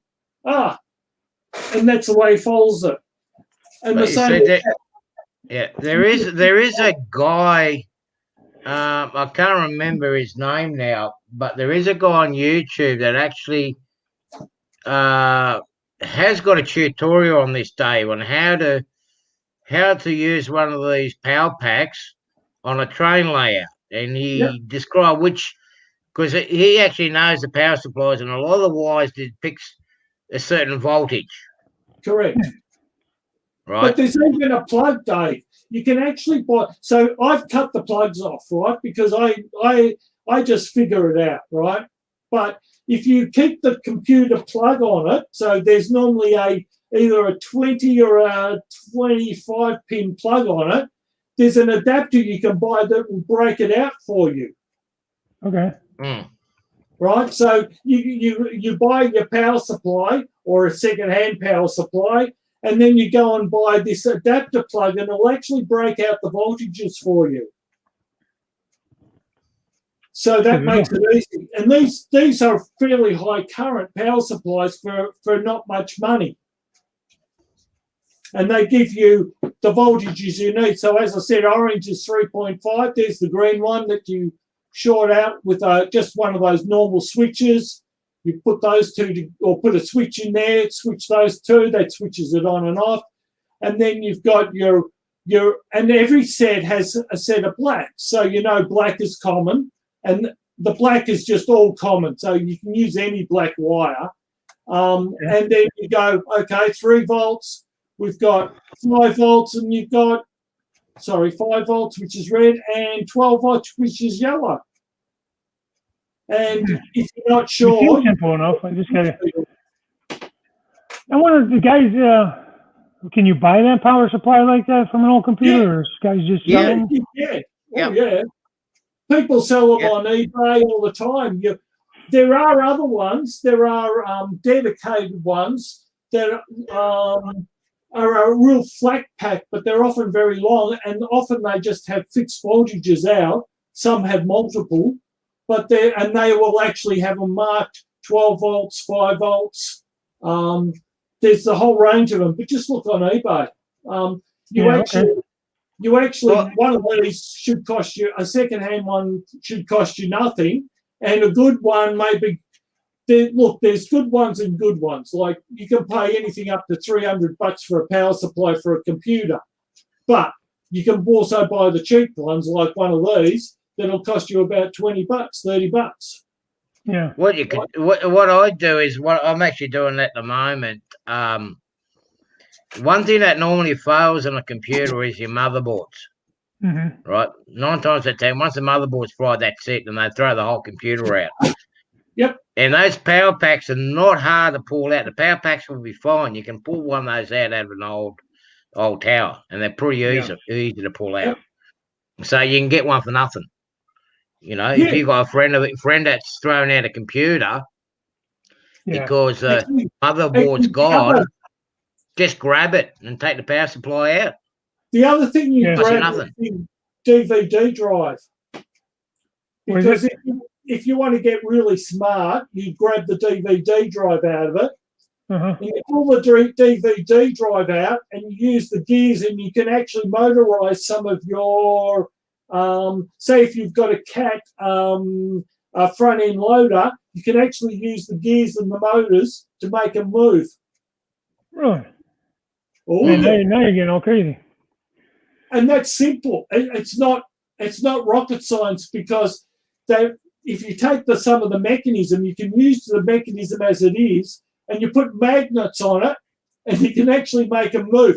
I mean, if you want to get sophisticated, you can make them move longer distances, but there's all those sorts of tricks. Or you can make, there was one I saw today, had a roundabout that went round and round in circles on Tom's. He went to, it's no longer there, but he from 2019, and they had a roundabout going round and round. Well, all that is a motor just turning the turntable. So you can use all sorts of bits and pieces that you don't actually have to pay for. Yeah, Dan's railroading was saying Tom's trains and Ron's trains and things both have videos on. Yeah, Tom had a, I think it was Yeah. Tom that's had it on. Yeah, There's a whole. If you You're put talking about- animation, you can look at a whole lot of. Just put animation into model train animation into YouTube. You'll find a whole lot of things that you can animate with just bits and pieces. So don't throw your DVD drives away. Yeah, I know. Because The guy that did Luke Cowan has done stuff with his displays where he had like a bicycle or a car or something going down the street. That was with that little track system. Yes, and I saw a guy do that with his auto rack loading too. It had a little track system where the car would go into the auto rack, and I can't think of the guy's name on that one, but there's a whole lot of cool stuff you could get into, you know, if you wanted to. Well, right now, I'm just trying to get the basics down, you know. No, like but even the basic stuff. That's why I'm saying, because the mechanism, normally in a DVD drive, the laser goes. So you take the laser out, but it actually has a sliding mechanism that goes backwards and forwards, right? Mm-hmm. So you don't have to do much to make something work very simply. Well, you can make look with every layout. I mean, you make it as simple as you can understand it, and just basically work it one step at a time, and make it as complex as you want. You know, like we're not all rocket scientists. I think that's where I'm running into my problems, and is because I'm trying to plan for things as I'm building this thing. So, like I was saying with the tortoises, I'm trying to drill the holes so they're there and ready to go if I choose to use them. Just things like that. Even with like for like signaling and that. Eventually, I would maybe want to get into that, but now I'm looking at like JMRI and that kind of stuff. Which, I have the NCE adapter for the JMRI. I actually was playing with it a little bit on the old layout. I didn't get very far with it, but I was trying to program and stuff like that. But I wouldn't mind running some stuff off of the JMRI. I can't even say the word JMRI. But I'm just trying to make it easier now, or for myself later, by trying to plan some things now. But I feel like I'm allowing myself to kind of get frozen because I'm like, well, crap, I don't know exactly what I need to do. So I'm just not doing. That's what I would say, do bits at a time, because what you'll find is that as you learn more things, you'll start to get more sophisticated, right? Yeah. So you might start off at one end that with real basic stuff. By the time you get to the middle or the next bit, you'll find that you're into something different. Yeah. And you can never really, you can do your track and that'll say the same, but everything else, if you want to put a light in, where are we? If you want to put a light in, I can't even find one. Hang on. Here we go. You want to put a street light in, it's basically one hole and a couple of wires. Yeah. Hang on. Right? So you've got street lighting. They're just two little LEDs. You join the two blue and the two red, give it 2 volts, and you got a street light. And then you can just drill a hole and put that in later. So there's lots of things that you can just put in. You see what you're getting at, or what are you getting at, Dave? I can see what you're talking about. I mean, that's something that I was thinking about too during my construction. Yeah, it's nice to have the automation and everything else what they got in JMRI, but am I always going to have a laptop available? Am I going to have a computer available all the time? I mean, some of these things that you see, people become in a way too reliant on the computer. What happens if the computer shuts down? Yeah, right. You can't play your train, can you? Yes, you can. You can use your phone. Your phone, you smashed your phone like my other phone. But the thing is, what I'm doing, like even with my I'm putting, and you're probably thinking about the same way. Like it's got to sit down and think, like I want to do this with a JMRI, but I still want to be able to do this. Now with what I got on my hand without the computer, right? So. Was it Y throttle or something? That'll control JMRI. Look at what it says there. My JMRI. Yeah. Yeah. But actually I had the JMRI hooked up to the old layout. And my NCE throttle power cap was acting up on me. I had to send it back to NCE. But I was able to use my phone, like you were saying, and through JMRI, I was able to run my trains. So it was kind of cool, and it's nice to have as a backup because even these throttles will fail sometimes, And NCE is awesome, man. I sent it to them, they fixed it, they sent it back. It didn't take too long, and they didn't charge me a nickel. Just what I had to pay to ship it out to them. It might have been something. It might have been a simple issue, like the two. It was something with the plug-in on the bottom. I think either the Chrome got bad. Yeah. What it is? Yeah. Where the plugs are down underneath here.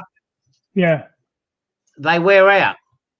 Yeah, so they replaced that. I actually had on the other throttle. This other throttle I've had the problem with. No, it was this one. It was this one here. I actually had problems with the connection down the bottom here. Yeah. Right, where I had to wriggle the plug underneath it to get it going. So what happened was they gave me a I've got a bloke here in Sydney that's an authorised dealer for him and repairer. He just threw a new board in it for me. So, and I think he changed the EEPROM. I'm hearing what you say, Dan, and don't be afraid to do something again. I can tell you my layout is the 58th version. Yeah. You can laugh, but that's because of my bus system. So I built a bus system around the layout, not the layout around the bus system. Hey, Artie, I'll be right back. I'm gonna I'm going to mute myself. I'll be right back. No problem, buddy. No problem. So I'm So It's, yeah, just don't be worried about what you do. Just I'm just working. I'm doing mine. I'm trying to do mine. Mine is in a simple process. Right? Okay, my block detection doesn't work. It doesn't work, but my train can still run. Right? That's my key plan. Do I want to get a little bit more sophisticated? Yeah, of course I do. You know, but it's a growth thing. That's Yeah. what I'm saying. You grow exactly. with Yeah, it, right? and That's what I was saying about you start at one end, and by the Yeah. time you get to the middle, you've learned so much more that you're now more sophisticated as you go along. And then when you get to that end, you come back and start again. I know what I would like to do. Like at the moment now, like I'm going to be doing the panel. That's why I'm doing all these block detection and whatnot. Yep. I can make it very complex, but at the moment I'm just going back to basics. Yes, Right. but that's the way And to to make start. it simple. You got to start And- with the basics and build on it. And this is what like I was just mentioning to Dan, Dan's model railroading there. As I say to him, NCE is simple. It can be very basic. And the good thing about the NCE system is you can gradually make it more and more complicated. You can make it as complicated as you want or as simple as you want, and it will still work. But that's the and same that's as Arduino. It's Yeah. simple, but it's 1,000 times cheaper than NCE, and you use JMRI. It's not complicated. yeah, but I had my You get a free Wi-Fi throttle. How much did your throttle cost? Mine costs nothing because I've already owned the phone. I bought this one. I bought this system now. Yeah, but I own Uh, the phone. Didn't cost me anything for Wi-Fi. But I That's- bought this system that I bought now. I bought it in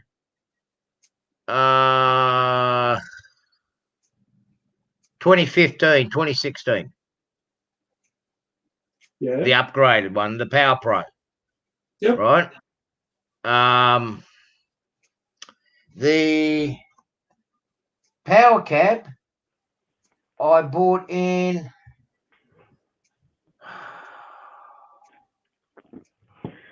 2005, I think it was 2005, 2006. It's a long time ago. Yep. And so I bought that one, maybe even later. And I never had any issues with it. I buggered up with it. I messed it up. But it's been good. I've been able to get it complicated. And look, I'll be able to probably get the JMRI to work on the Wi-Fi and the Arduino and that. I've got it down in here. It works very simply. So Yeah. my mate Dave uses his phone, and if you think, and I'm going to say this, and I know he's probably not listening, if you guys think you're simple, Dave is even simpler, right? I actually showed him how to use his phone to control his trains, and it just blew his mind. Serious. He has very little knowledge, but I've actually shown him over the couple of years we've been doing this. And so my DCC system, which is right there, Yeah. $50, and I can control anything I want. Yeah, well, that's okay, fair enough. You got yours there. I mean, I've got the Arduino in here as well, but I've already got the system here, right? Yeah, but I didn't have. If I want to go for you, that's fine. But if I want to get into that, the way I'm doing my wiring won't be too hard to connect into it because I actually looked into how everything works, and it won't be too complicated for me to hook that system into it. It's the same. It connects the same. You're just using JMRI as the controller, and Yeah. JMRI is very, very powerful. It can be very, very complex, but it also can be very, very simple. It At the depends on moment, It depends on how much you want to do with it. JMRI is simple. You get a little panel that has a throttle, and you go up and down, and you can make your engine go fast and slow. It's that simple, or you can go complicated.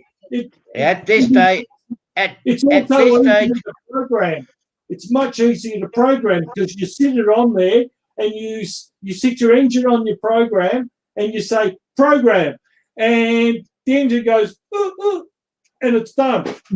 It's simple. You put the number in, you put the model in, it's programmed, and then you get all your lights and everything that you want because all the parameters are sitting in JMRI. So it's way simpler. I've seen NCE and I've seen a lot of those, and you got to push this button, this button, this button, this button to get a program.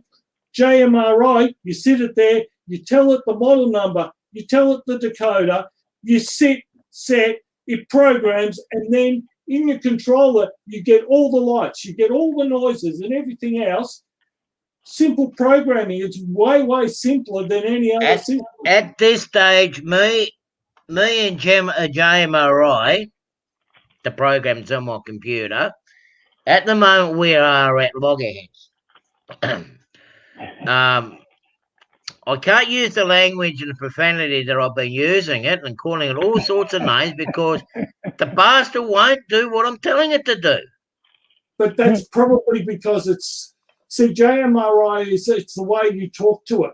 I get what you're saying, but I can tell you with the way we do it with DCCEX, it is very, very simple. Yeah, and it's simple to program. For me to use the Decoder Pro, it's fine, right? But now with me trying to sort out the layout, okay, I'm doing this block detection system on it. But for me to get the layout to go working on it properly, that's different. That's the next step. That's what I'm saying.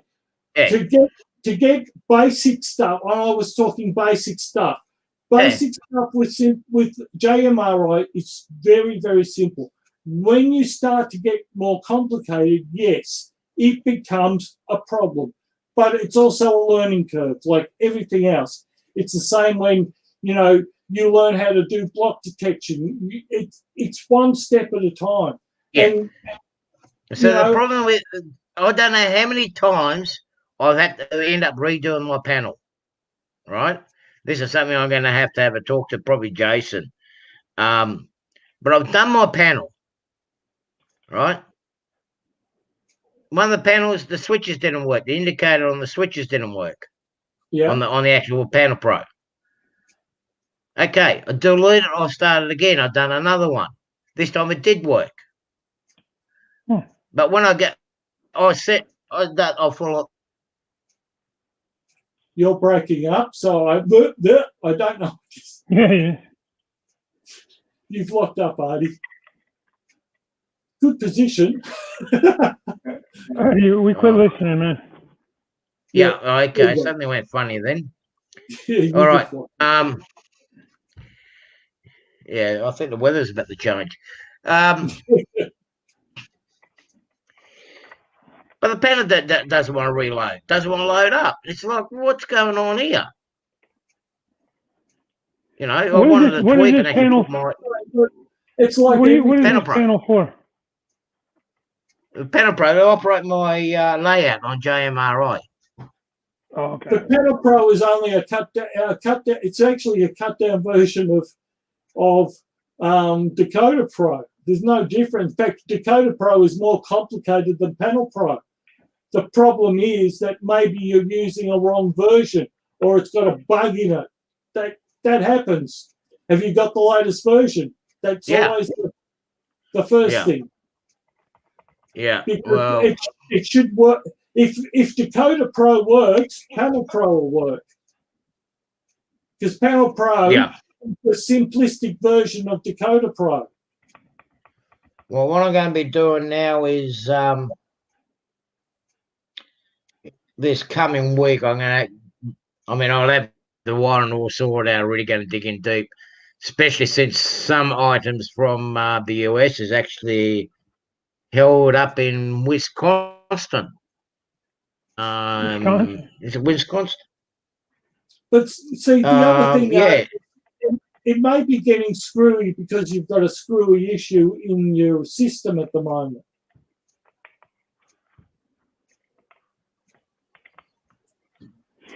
No. This But was it happening could before I put the block detectors in it, but maybe you're right.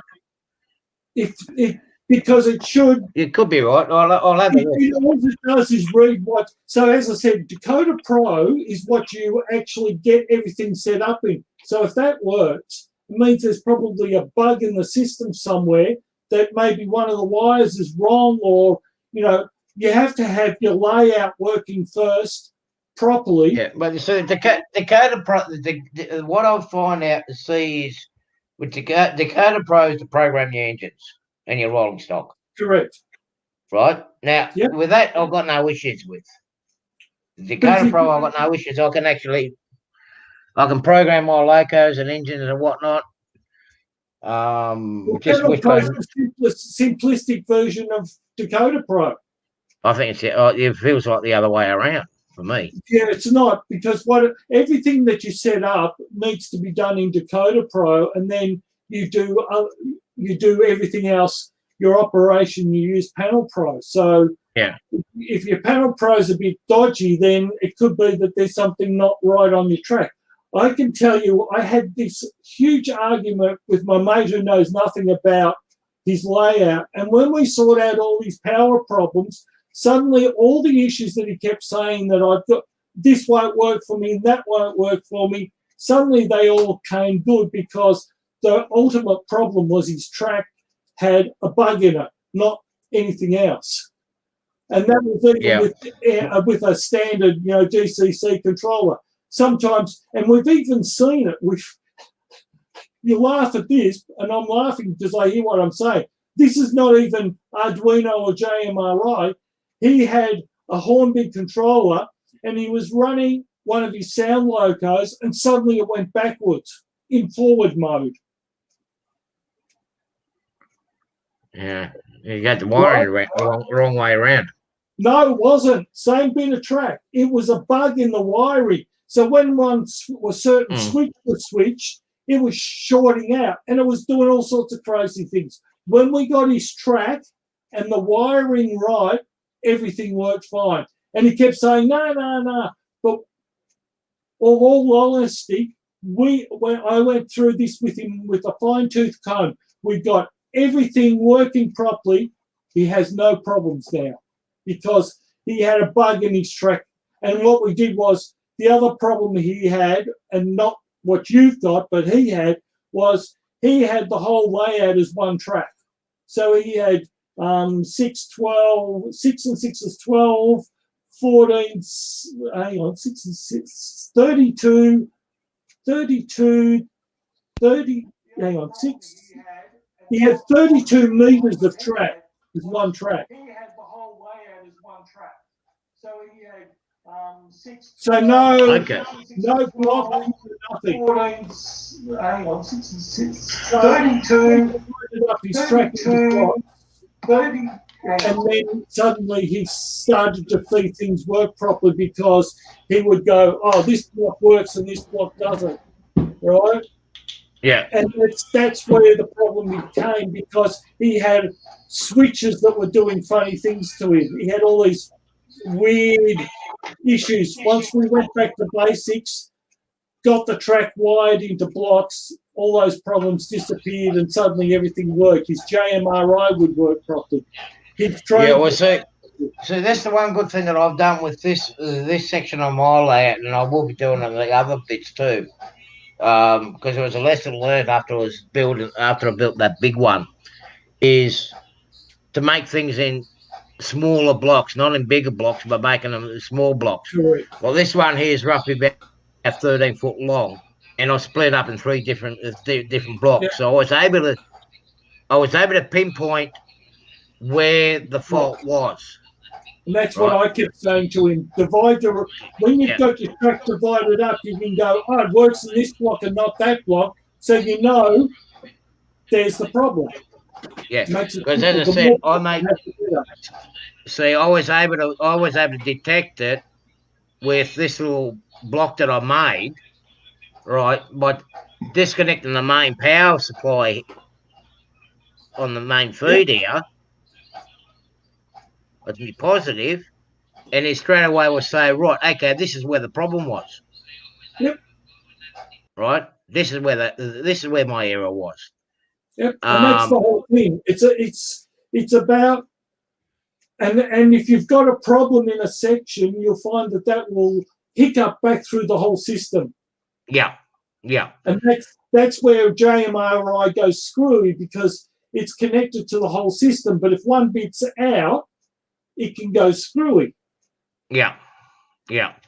Well, I'll see what it does tomorrow, or So maybe that's tomorrow night or whatnot, to see what happens after I fire it up again. But so what I did was what we did, so you understand.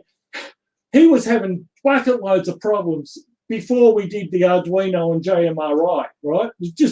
So what I did was I took the short length, right, and we insulated it and just made that one length work. Once we got that bit worked, he would put his train on it and go, okay, this bit works. Oh, this bit doesn't. Hang on a minute, must be there. So he was then able to say, because he divided it up, that the screwy bit is that bit, and that's where the more blocks you have, the better off you are in many respects. It's easier to fix. But he still had issues until we finished all the block work, and we could make sure that every part of the track was fine.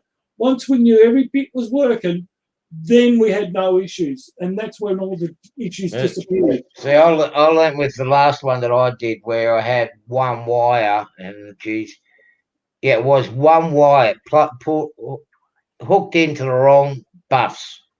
Yep. And I tell you what, they created so much drama, and the worst thing was, here's trouble. Evening in the morning, Anthony Dodge. Let's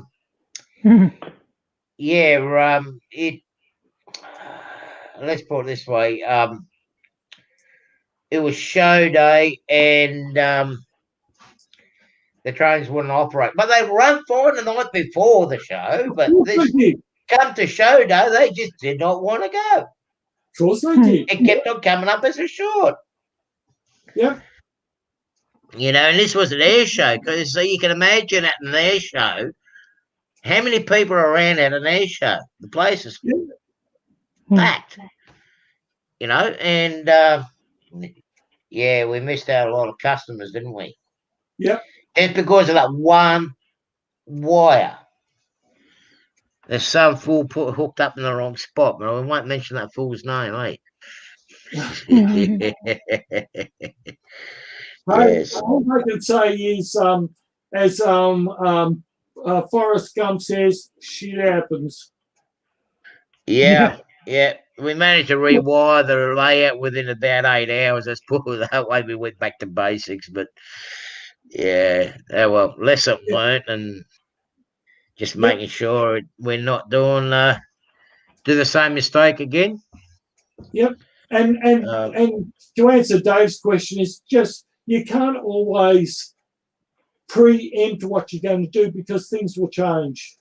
You know, a model railway is never finished. It's always under construction. So, you know, you can preempt certain things, but there's some things that you just go, and then all of a sudden you'll see something go, that's a brilliant idea. Let's do that.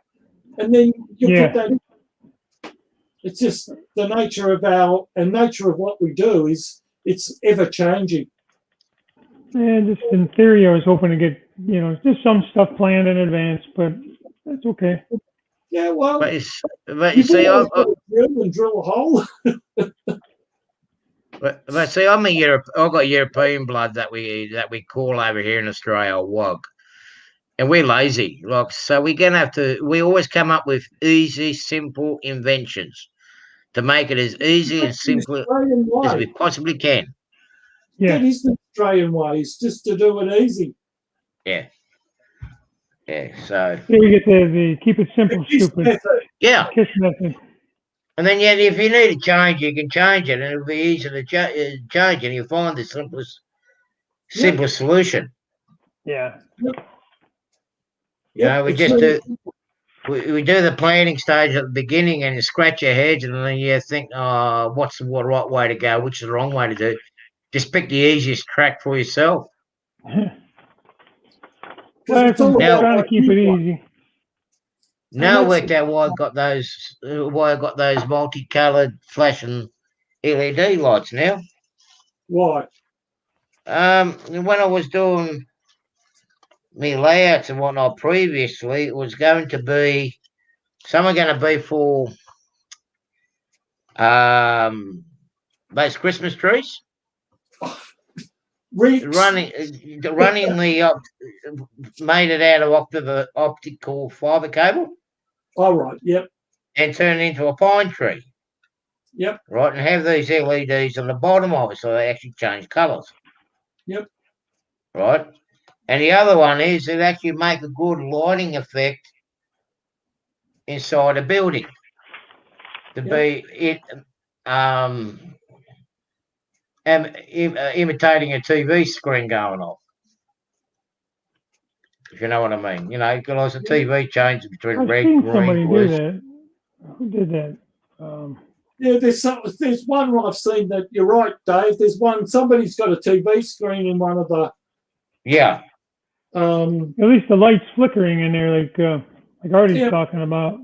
well, it's like Yeah. an arc welder. An arc welder is just the same thing, or a fire. They're just basically LEDs just flashing that Yeah. create it. Yeah, I've seen a fire. I've seen there's like a welder too. Yep. Looks like somebody's welding. That's kind of cool. That's very simple to do that. It's just a couple of LEDs. Yeah, I think I can make some nice Christmas trees out of this. Some rings. Yeah. Yeah. And send them over to Rick. What he's doing is doing a I don't know if you've seen, he's doing a Did a tree. series on doing the trees. Yeah. Yeah. Yes, I saw that. Yeah. It was actually quite good. I quite like that way. I've seen Luke Towan does them other ways. He uses, and I've seen different people use different techniques, but I thought that was a really good way of doing it. Yeah, I like how it came up with that.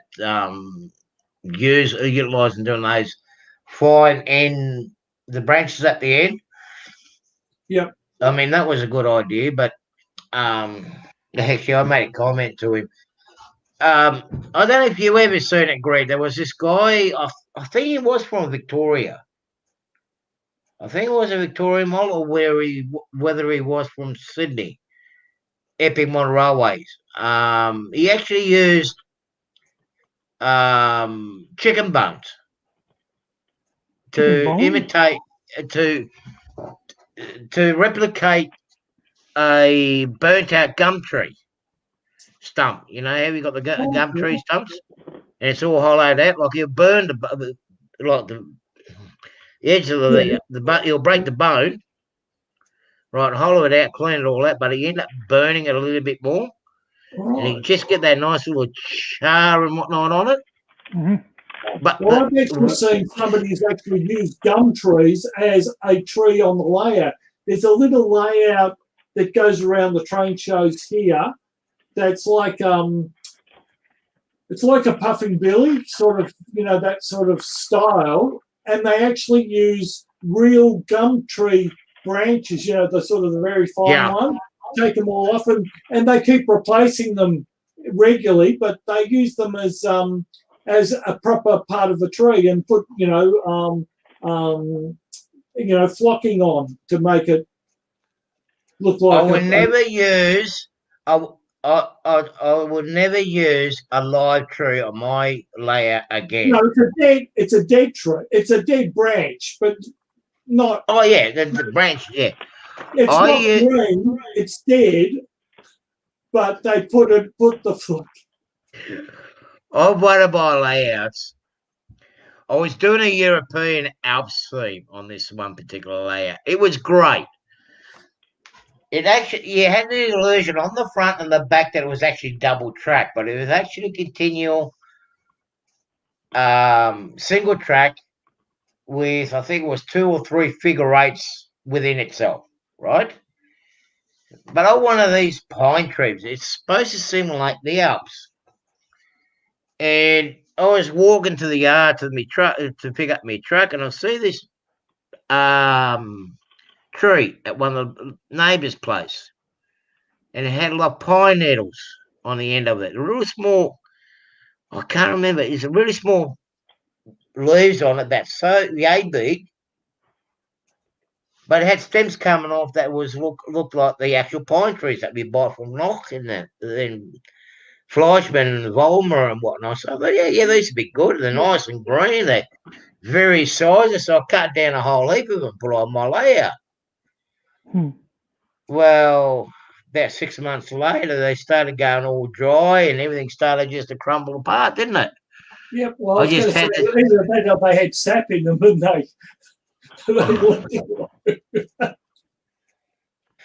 But what made it worse, it had white ants in it too, didn't it, on the stems? course So it it just eating into the wood. So it was like the whole thing went down to the tip. Lucky the house was getting demolished. It was only a rental place. The house was getting demolished anyway, so that didn't matter. Oh, But yeah, ever since then, I said, nah, not going to use live trees. You use dead ones. Yeah, well, I've got to be very careful on how. Don't water. I've got to be very careful how I build this layout at the moment because if I want to take certain sections of this overseas with me when I move, I've got to be careful what I've got on it that it won't get restricted with the quarantine laws in the US. I know they're a lot lenient than what we are, but So you mean no live gum trees? pardon? No live gum trees? No. I'll just pick them up in LA on my way through. So Well, you can get plenty in LA, that's for sure. yeah, there's plenty up at Hollywood North. I mean, we've got plenty of gum trees over there. Yeah. Yeah, so I've got to be very careful what I put on. Like, I'm even skeptical about using real soils and whatnot on the layout. Yeah, I wouldn't use real soils. No. So I've got to be very. The first question, one of the first questions you would get asked when you come into this country, you've been on a farm? Yeah. Well, so, you've been in the countryside? Yeah, all the time. That's where I spend 90% of my time. Yeah. No, I didn't water them, Anthony. That's the problem. We were actually in the big drought at the time. When I did this layout, we actually was in a. Actually, that was. Which one? We've had mid-90s. There was one mid-80s. The big drought that we had in the 90s, in the mid-90s. 90s. It was about 95, 96. We had a big drought. Well, up this way we did. No, not here. No, up here we did. It was about 95, 96 we had a bad drought up here, so I couldn't water the trees anyway, so yeah. The last drought we had was sort of the end of we had 13 years of drought, and that finished, 2013, 2004? Yeah, because I was the one before that was in the 80s, and then in the 70s and the 60s, we had big droughts. Yeah, well, that's down there. I mean, I remember the one that went from that 2010 to 2013 because I was transporting hay down to Fish Creek and down through that way, down the farmers down there. No, there was one there was a big one in the 80s because my wife's father, he had a property where they always said that there was an underground stream, but he never did anything about it. And he was on his last putt, so they used to pump from one farm across the road and up, and then levitate down on the farm. and he was on his last puddle, and he was standing there starting to pump the last puddle of water left when the water started coming in. He had to get out, and then the government said, "Oh, we'll give you $1.10 for every dollar that you spent." And he went, "Right, I'm putting a windmill in." So he put a windmill in, and it was the first time he had a tax return in 25 years. And they found this underground stream, perfect for animals, not good for human consumption. So he put this huge pipeline in, made the dam bigger, and so he used to pump it right across the whole farm, up to the highest peak and into the dam. And that was the late 80s when that happened.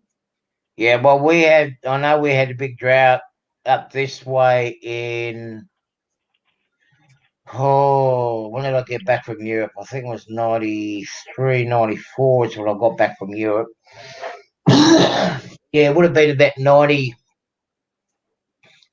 95, 96 is when I done that layout. So so you're in a different part of the country, so yeah, different parts have different droughts. Yeah, but this drought went all the way up in the Queensland. Yeah, and it was in the 90s, so it was actually quite. I mean, that time you guys were actually quite good. It was all up the northern edge. Yes, it was. Yes, you're right. That was that one. Yeah, up in New South Wales. Yeah, because me and my ex, we ended up having a big argument over that because she kept on putting. Look, I don't mind helping people out, right? When it's in time of need, but she was spending all the money and buying all this food and whatnot, gathering up for the farmers out west. Fair enough, they needed food and whatnot because we're going to do a drive for Christmas. But she wouldn't do any shopping for us at home, so we didn't have any. Basically, we didn't have any food at home. It's like, no, I need to eat at home too. I've got to get out the road. I've got to have my food. And I go, no, you're buying all the stuff for them. How about buying some stuff for us at home? And we end up having a big argument over that. But mind you, I end up filling up. Half a semi-trailer load of food. That we end up within our community. As was a quarter load, that's how much she saved up. Quarter load of semi-trailer with food. I end up getting a full B double's worth from people all the way from down Ulladulla, all the way, or Bateman's Bay, all the way up the coast here. Yeah. Take out the farmers. I mean, it was worth the while, but geez. I think we're going to have a wet summer this year. We had a wet summer last year.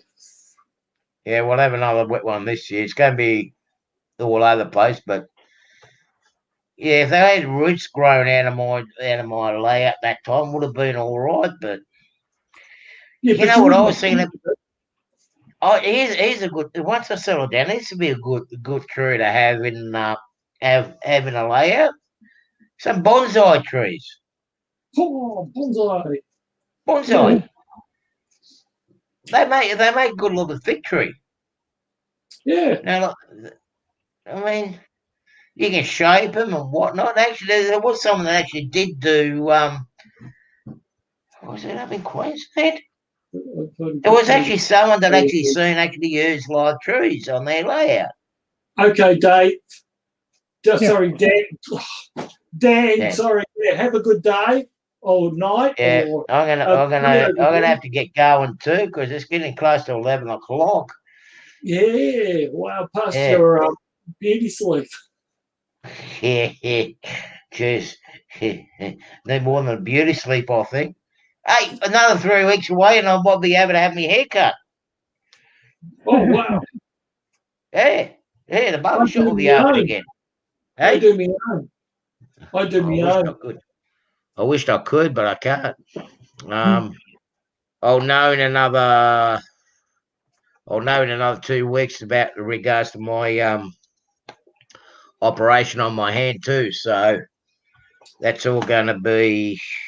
Yeah, well, I've got more tests to do. I had a phone call on Friday from the oncologist Right. saying, Well, good luck with you. well, you've got the PET scan showed nothing, the biopsy showed nothing, but there's obviously something there and we need to find out what it is.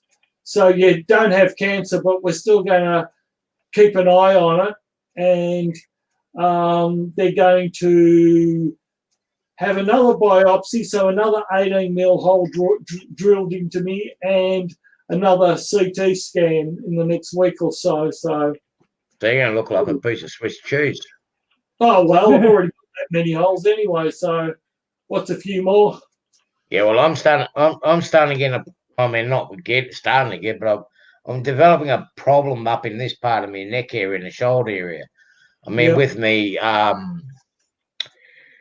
scans and whatnot, it did actually show there was a problem in the neck area there, but like I'm working underneath the layers. Not as if I'm lifting anything, but I've been having my arms up like so, but I expect the left side to be sore. Yeah. Like with my joint and with me having the operation, but it's all. Yeah, but sometimes it's referred pain too, don't forget. Hey? You can get referred pain. So, in other words, it might be sore here, but you get sore here because it's truncated, so to speak. So it's called referred pain. Maybe, possibly, but in the side of my neck there, it actually shows where the discs or whatnot has been compressed. Yeah. There was I can't think of what they call it, but yeah, there is a bit of compression and whatnot that's due to cause from the accident in the truck that I had in the rig. So and like you said, pain can radiate. I mean, it might be in your neck, but it might radiate down your arm or down, whatever. Well, we thought initially, like I was getting pins and needles and that in my hands. Hello, got pins and needles in mine too. Yeah, and we thought it would have been because can't remember the number of the vertebrae in the spine is actually where the nerves are for your hands, right? But we actually came down to that. No, it's not from the neck. That there is actually damage within the carpal tunnel itself. Right. Yeah. Right. But we were suspecting. I mean, I've been not taking me Mobic because of what I should be. The medication. I mean, really, when you're driving a truck, you can't really have that much medication. But I'm trying to come off it. Yeah. I can't be off it because as soon as I get off it, I'm getting that pain up in here. Pain. Yep. I get it because I live with a certain amount of pain, but yeah, it's just the way it is. So I mean. Yep. But I mean, I can't really take the Mobic too much because it makes me too lazy. Yeah. So I glowed for glowed like a Christmas tree, or should I say a Rick tree, and they didn't find anything. I became you're glowing you're glowing brighter than Rick, mate. I can see the glow from my place. Well, and it's not Canberra. It only lasted for 6 hours, but yeah. So yeah.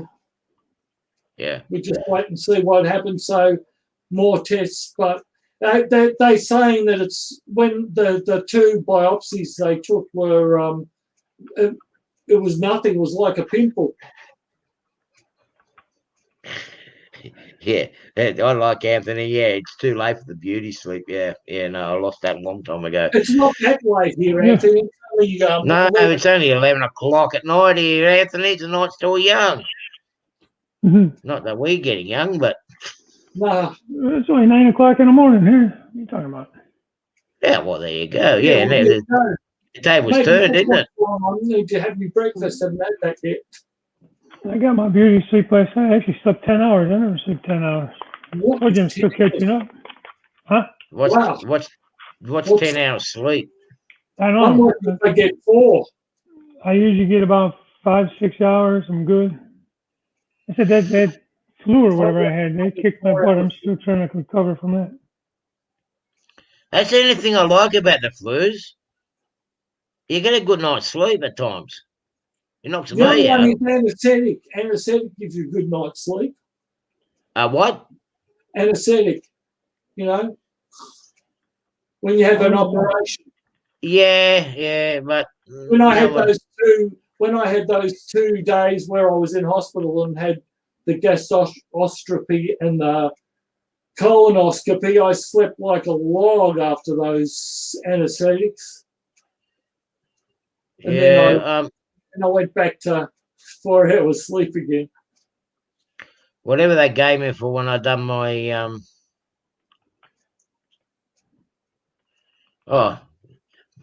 Anthony's got to do things with his wife today, poor bugger.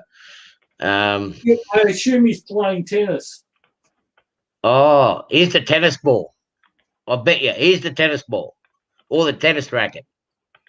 No, One of the two. they play tennis. Well, yeah, fun, Anthony and Joyce.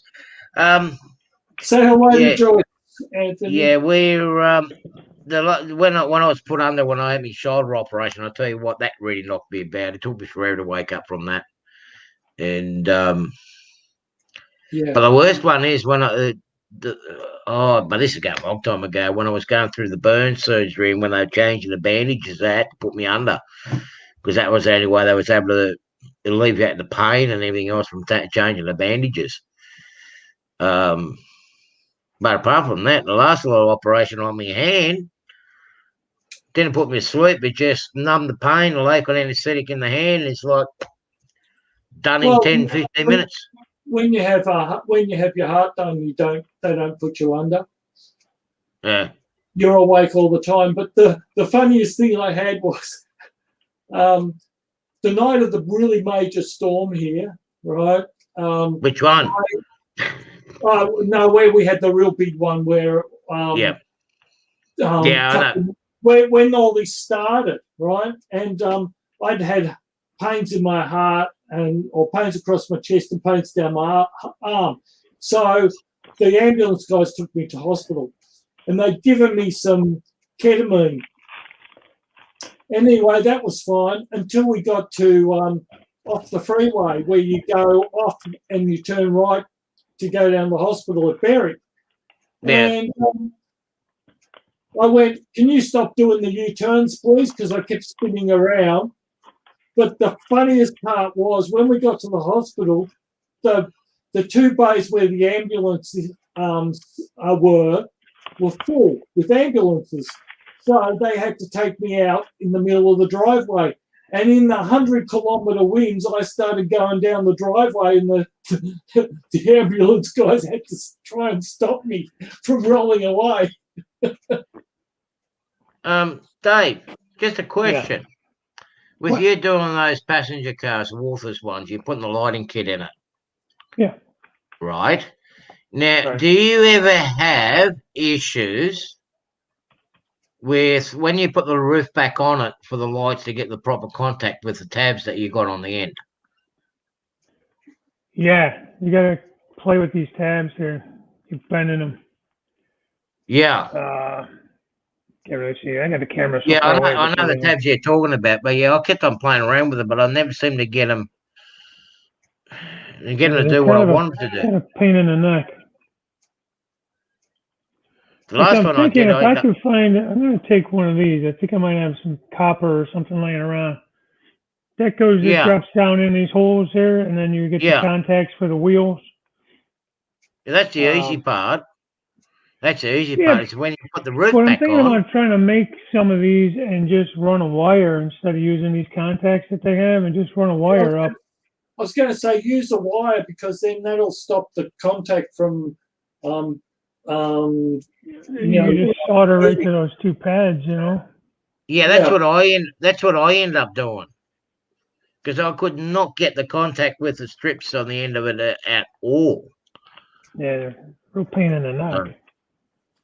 Not wrong. I mean, it seems the Katos ones are a lot simpler to put in together. Well, you know, I have I don't know where it's at. They're somewhere, but I have those little LEDs. It comes in a roll, you know, and you cut them into little 3 LED pieces.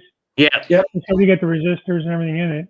So I was thinking that I could maybe stick those in the lid instead of the That's light what I've bar been that they thinking. have, and somehow wire that right in. I'd have to figure out a way to either buy the trucks or because all these trucks have in them is some screws. I mean, it doesn't seem like it'd be that hard if I could get them to work the same way. Well, the only other thing you could do is Just put these 'cause screws in them, and it looks like it'd be right in the same spot as these two flat spots on the one that comes with it right here. yeah, what you'll find is you actually find that the one that's in your left hand there, that's Mhm. got the screws in it. It's already got a metal plates or whatnot going through it. Yeah. Where the one on your right hand hasn't. But you know what I've done? Metal there too. I see. Here, let me show you what I've done. Because I had to do a And I'm trying to find a way to do this cheaper because these kits, each one of these kits are, around $20 or so. see underneath this wagon. Yeah. See those two wires? It's actually phosphorus bronze, right? Oh, these here. And I've actually got electrical wire hooked up to it, right? And it's doing a contact on the actual wheel So itself. that just goes to the wheel. But you Yeah. have metal wheels on it. You have metal bars Yeah. on the wheels though. Yeah, but what I've done is, well, you'll see on that. I wonder if I could do like a wiper instead of because these got plastic in the middle. of You these can. wheels. Well, yeah, I could well, do a that's what wiper that- on the side of the wheel. Well, that's what this phosphorus bronze wire is doing. It's actually works as a wiper, right? They work as a wiper on the metal wheels, right? So it's If you not ever- actually touching the bar in the middle. It's touching the side of the wheels. Yes. Yeah, Let me make it bigger. Hang on a minute. yeah. Let me Or get you a can. full screen. Lift that up just a little bit more so I can see. All right, so you're touching the side of the wheels. You're not touching the bar underneath. One. These ones have plastic in between the wheels, but not metal Yeah. bars. Yeah, but with the phosphorus bronze wire, you can actually have it touch on the side of the wheel. They're very easy to adjust. You see, like on this one here. Yeah. So then you ran your wire right to that wiper or that phosphorus wire, Yeah, yeah, and then you ran it Yeah. up through the car. To yeah. the lid. What you can do is, I'm just having a look at the Walthers one that I have here. Yeah, that's what I'm looking at now. That's the one I took off the passenger car. That's all plastic. See, they got Where very. the one that they give you to replace it has a metal, where the screw goes through in the middle. That's all metal, and it has the little tiny screws to touch. Well, I suppose you can tap it, but you know what I would do? Because this phosphorus wire comes in very small. I'd actually put. See how you got the middle bar there, where you got the screws on the new one. Yeah. Drill a couple of little holes in there and feed it through, then bend the phosphorus wire to come out to the side. And touch the wheel. You- Now, you got to touch do you- all four wheels, right? 4 hours. Yeah. Big pardon? We've been on 4 hours. Holy moly. Who's paying the phone bill? What's You that? you can only do so many hours with StreamYard. Yeah, I know. Yeah. I had plenty left over last time. Yeah, but 4 hours. Yeah, I know. But I mean, we're on a good topic here at the moment. So that's what I would do, Dave. Drill a couple holes in that. Yeah, drill a couple Run of a wire. holes in here and run a phosphorus wire if you can get them. And have it touch on the You side think of the any wheel. kind of stiff wire would work? Like copper? You probably could try with copper, but I don't know how you go with the wear on it. That's all. Go with the what? Yeah, you can try copper wire, but I think it's too flexible. Well, I have solid wire, not stranded. Yeah, Like from Romex, like the stuff you wear a house with. I have that in different sizes. yeah. I'm Well, gonna try it. It's not gonna hurt to try it. yeah, we'll experiment. You see, I was lucky with the one that I showed you on here on this one. on this car, I was lucky because the bolster on the actual where the wheels are is actually thick enough for me to drill right through it and feed a wire through. Because yeah, those kits are what 20, an average $20 to $25 a kit. Yeah, I American? think this kit I got a couple of these kits I got a good deal on. They're around $18. You got to add shipping and everything too, though. It was a couple bucks to ship, a few bucks, you know. Well, yeah, you're talking 20 to 25 bucks per car. I got 7 cars. I got 3 of them Yeah. done, and then I had an issue. I thought I was having an issue with the one light bar. Yeah. Welders sent me out another light bar, but obviously I need to make the wheels and the wipers, the little tiny plates, these little plates. Yeah. Because they just sent me the light bar to replace because that was bad, but it ended up not being bad. It ended up being okay. It was just me not getting those contacts in there right. But I even emailed them back and said, hey, it was on me. I figured it out, and they're like, don't worry about it. Just whatever. You got a replacement board now. They're really pretty good company, Walthers. Yeah. Yeah, I find them pretty good. I've had a few issues with a few things and went and seen them and they helped me out. So, I'm just trying to figure out a way to do it because, in all honesty, I think we're all cheap in our own ways, or frugal. I'm going to say frugal, not cheap. And why in the hell, if I have a different option, why not use it? well, You can that's do it what cheaper that way. I just Yeah, got to that's figure what- out how to get the contacts to the wheels. I know Yeah. I could run wires up through the flooring and hide it in somewhere you're not going to see it. I know I can hide Yeah. it somewhere. The wires to go up to the light bar. Well, you can I didn't know you they can were always. self-stick. I actually hit it through. You got interior on that one, Yeah, Dave? yeah. So You kept you on can, adding the people and stuff. yeah. So you can actually hide the wire through the lavatories and Yeah, through the 'cause lavatory section. Yeah. Well, like these little sometimes, areas here, you're not going to see any of that. yeah, Yeah. sometimes what I do is if you haven't got a lavatory in there, which some carriages don't, you put a piece of white plastic over the window and you can go Yeah. up and hide it behind the plastic. Yeah, for sure. There's definitely a way to run the wire up. I'll figure that Yeah. out. I'm just trying to figure out how to use the old wheel sets and get them powered. That's why, Yeah, that's always looking hard. at this, it shouldn't be too hard, but this is the metal bar in between with the screw hole in the middle of it. That's all, this whole bar is metal. So I don't know if that makes a difference or not. I don't know why it's metal or if it's just so they had something to screw those screws into, or So for the what whole reason bar is one piece. Is what It's you're a different. saying? It's a different tool. Is the Yeah. whole Let me. bar?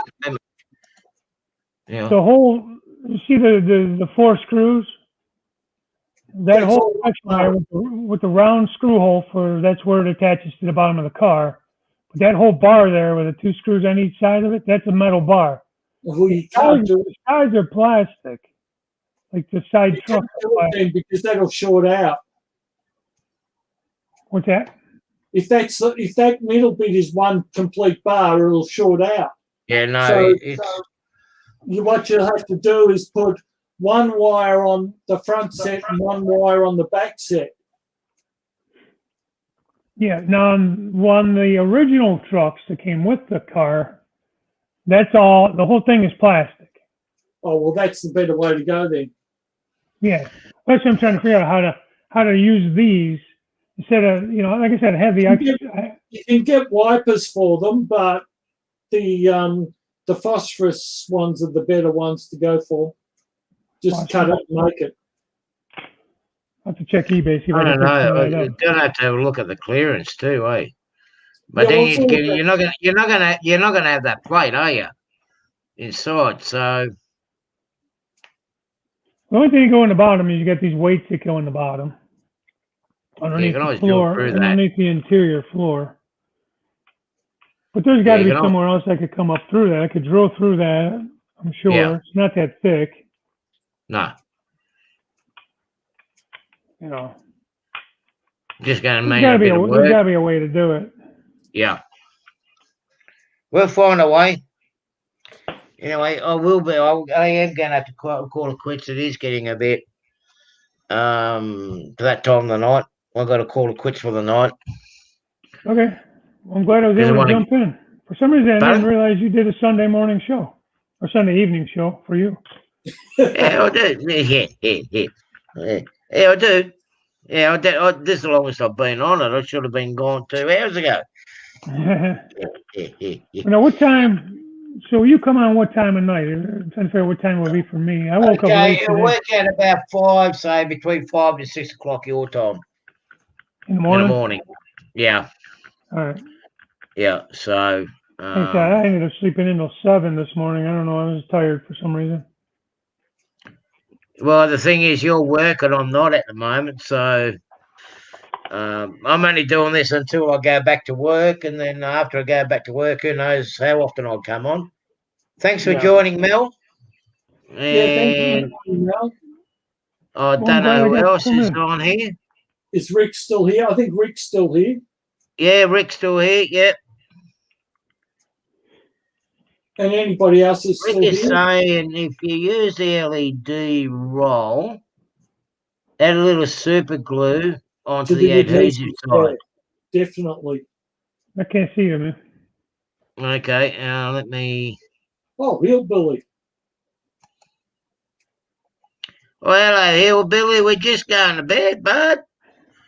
Brother, Yeah. sister. It's Yeah, bedtime. Yeah. yeah. Yeah, what he's saying is use a bit of super glue on the back Yeah. adhesive because it doesn't stick. Once it gets hot, it'll start to come off. So you need to use some The super glue. only thing I would look at in doing though, Dave, Hmm. check to see how hot they get, because I've noticed with putting the LEDs on the roofs, I need to get going. What I've noticed is I used the Woodland Scenic one on this one. Hang on, let me show you. You'll see in the middle there how it's melted the plastic a little bit. Yeah. That's what you got to be watch out for. And it's also done on one of my cheap Indian Pacific cars. So they melted it some. It got warm. Yeah, it got warm. The LED's getting warm on the I roof. think they're supposed to get warm.